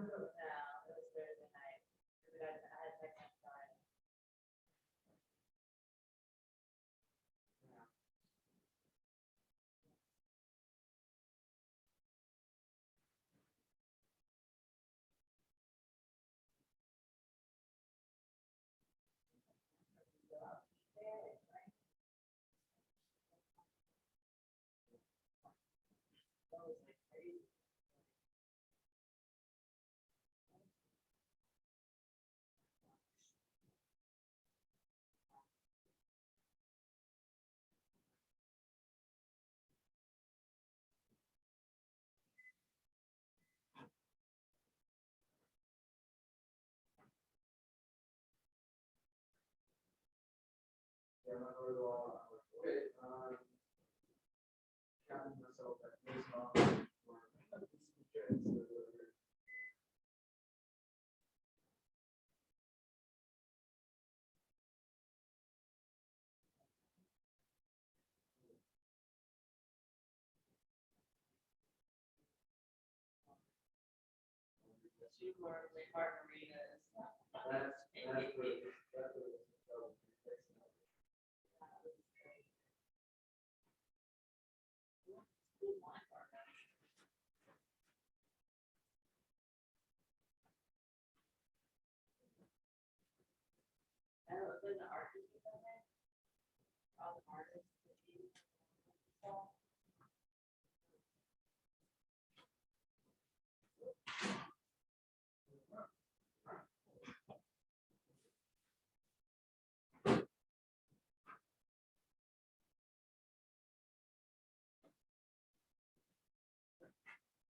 Yeah.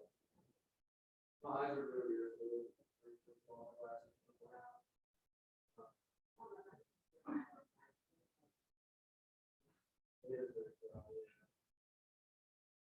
But at night, I'll take.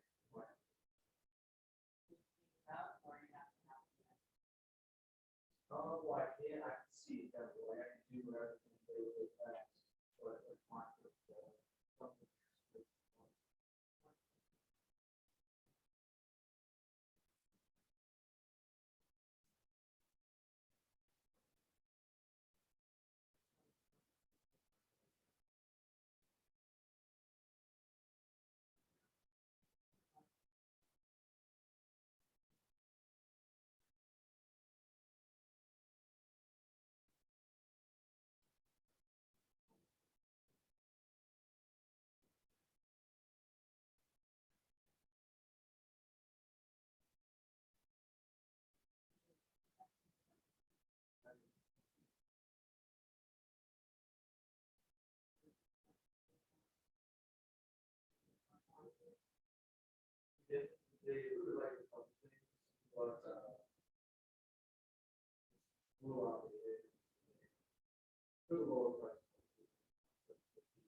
Yeah, I always, Saturday, and Sunday, I just stay at work.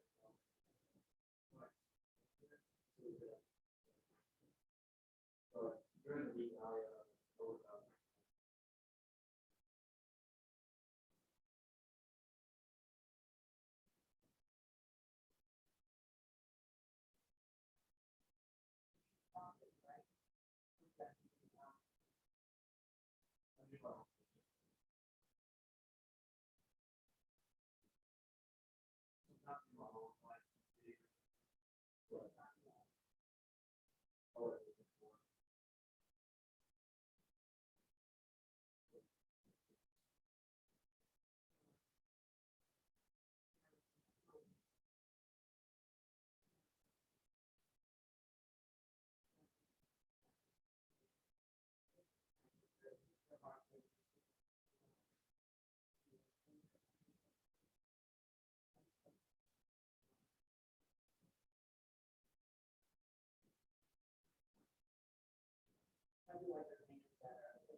Yeah, very a lot of.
Yeah.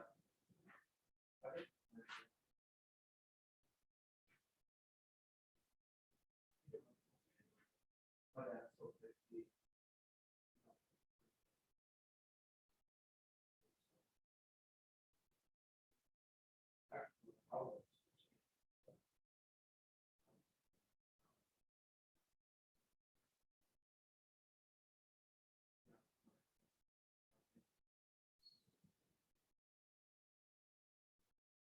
Or that.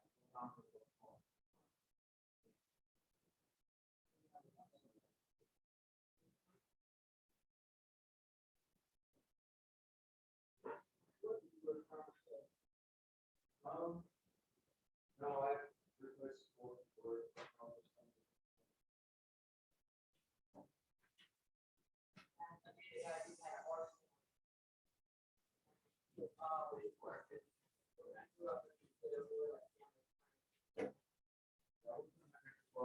Sunday in the summer, but I didn't do a lot.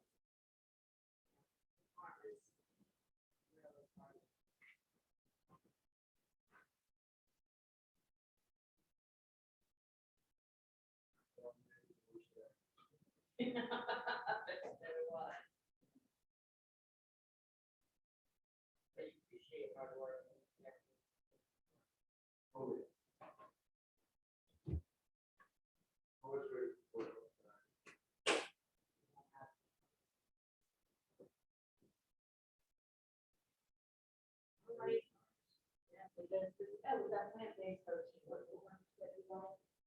Oh, yeah.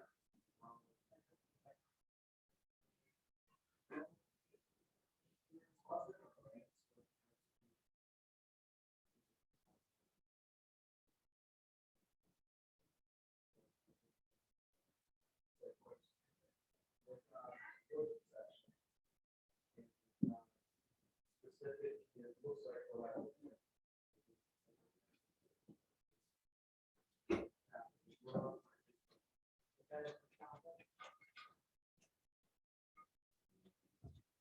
So I think we should check, so even though.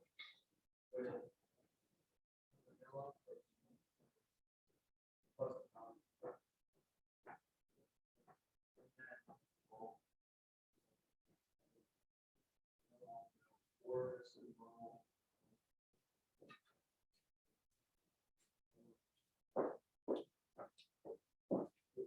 yeah. We're on with that.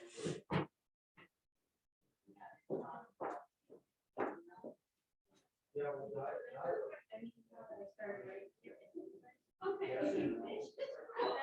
Yep, sure will. So if I would have a certain.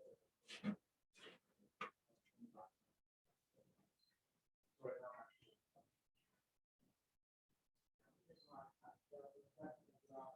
Yeah, so he does know.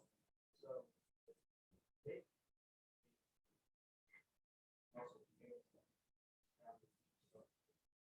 Also, I never. Well, yeah, I do that kind of like that.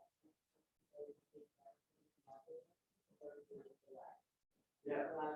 Curious.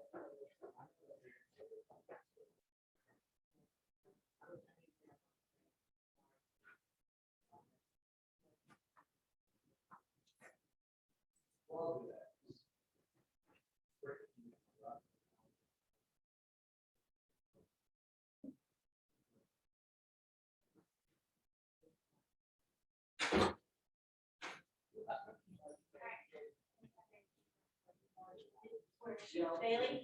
Yeah. We're leaving. Thank you. Thank you for everything. All right, call me if you need me. Okay.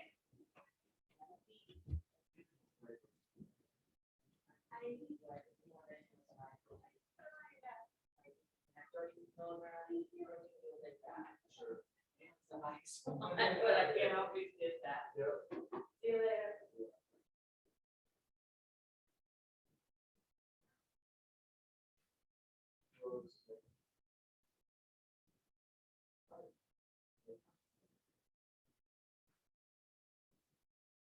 My name is Nathan. Are you looking for a job? Yes, not Kyle. Not sure if you got the right number.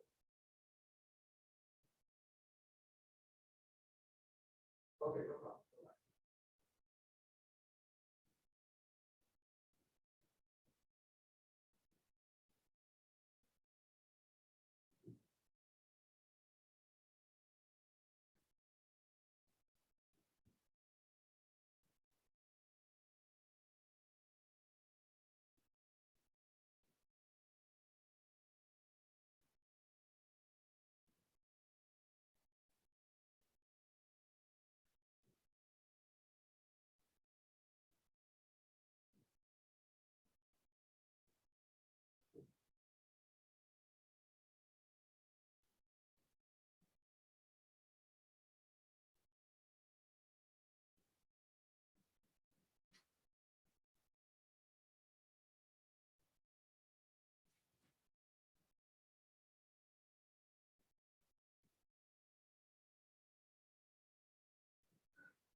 For the most part, and, he may even have a disease, but he does a lot on his own. Sometimes he is in a wheelchair, sometimes not, but walking is difficult, but besides that, he's fairly fit. So, I'm not surprised.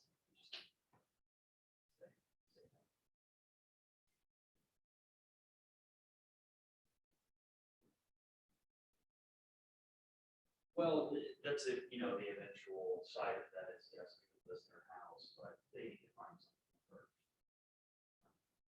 So I'm just-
Margaret, I have.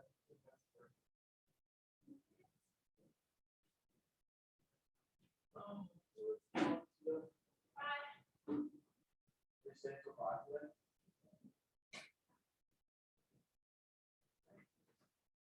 Every day. Yeah.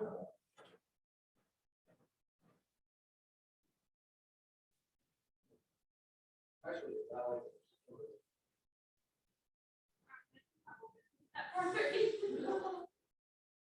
Say you gotta take a. You got this, so.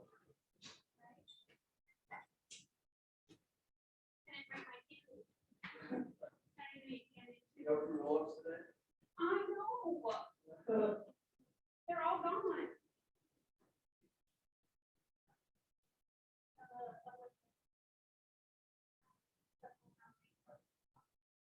Oh, that's why.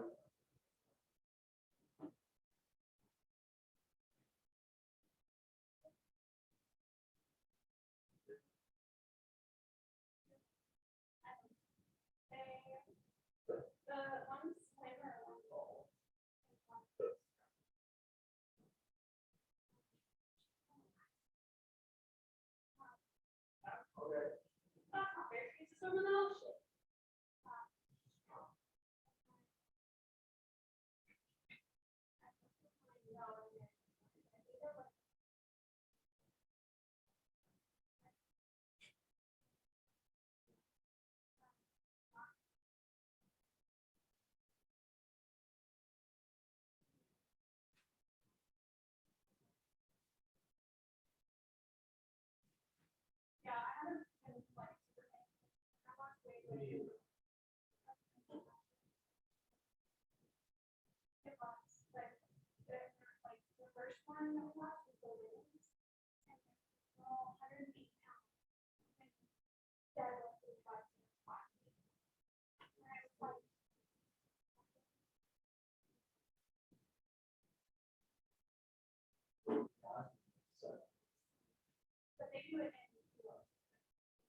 Well, that's your right.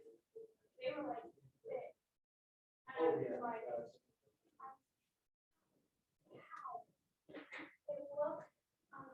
I know. Yeah.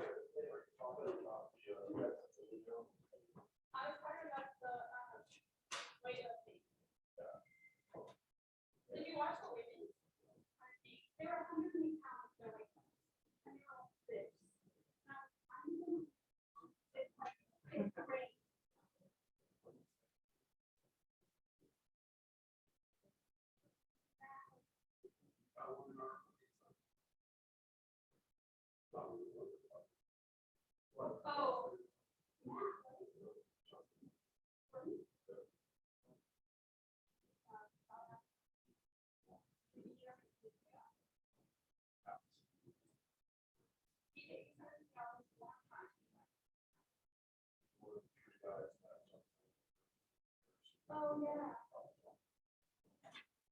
Well, Jordan White, they're all firemen. They're all firemen.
That, will only use it as if you're spending asset.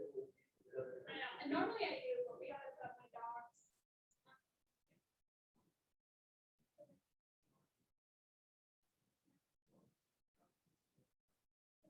Especially this one. So, you're a boy.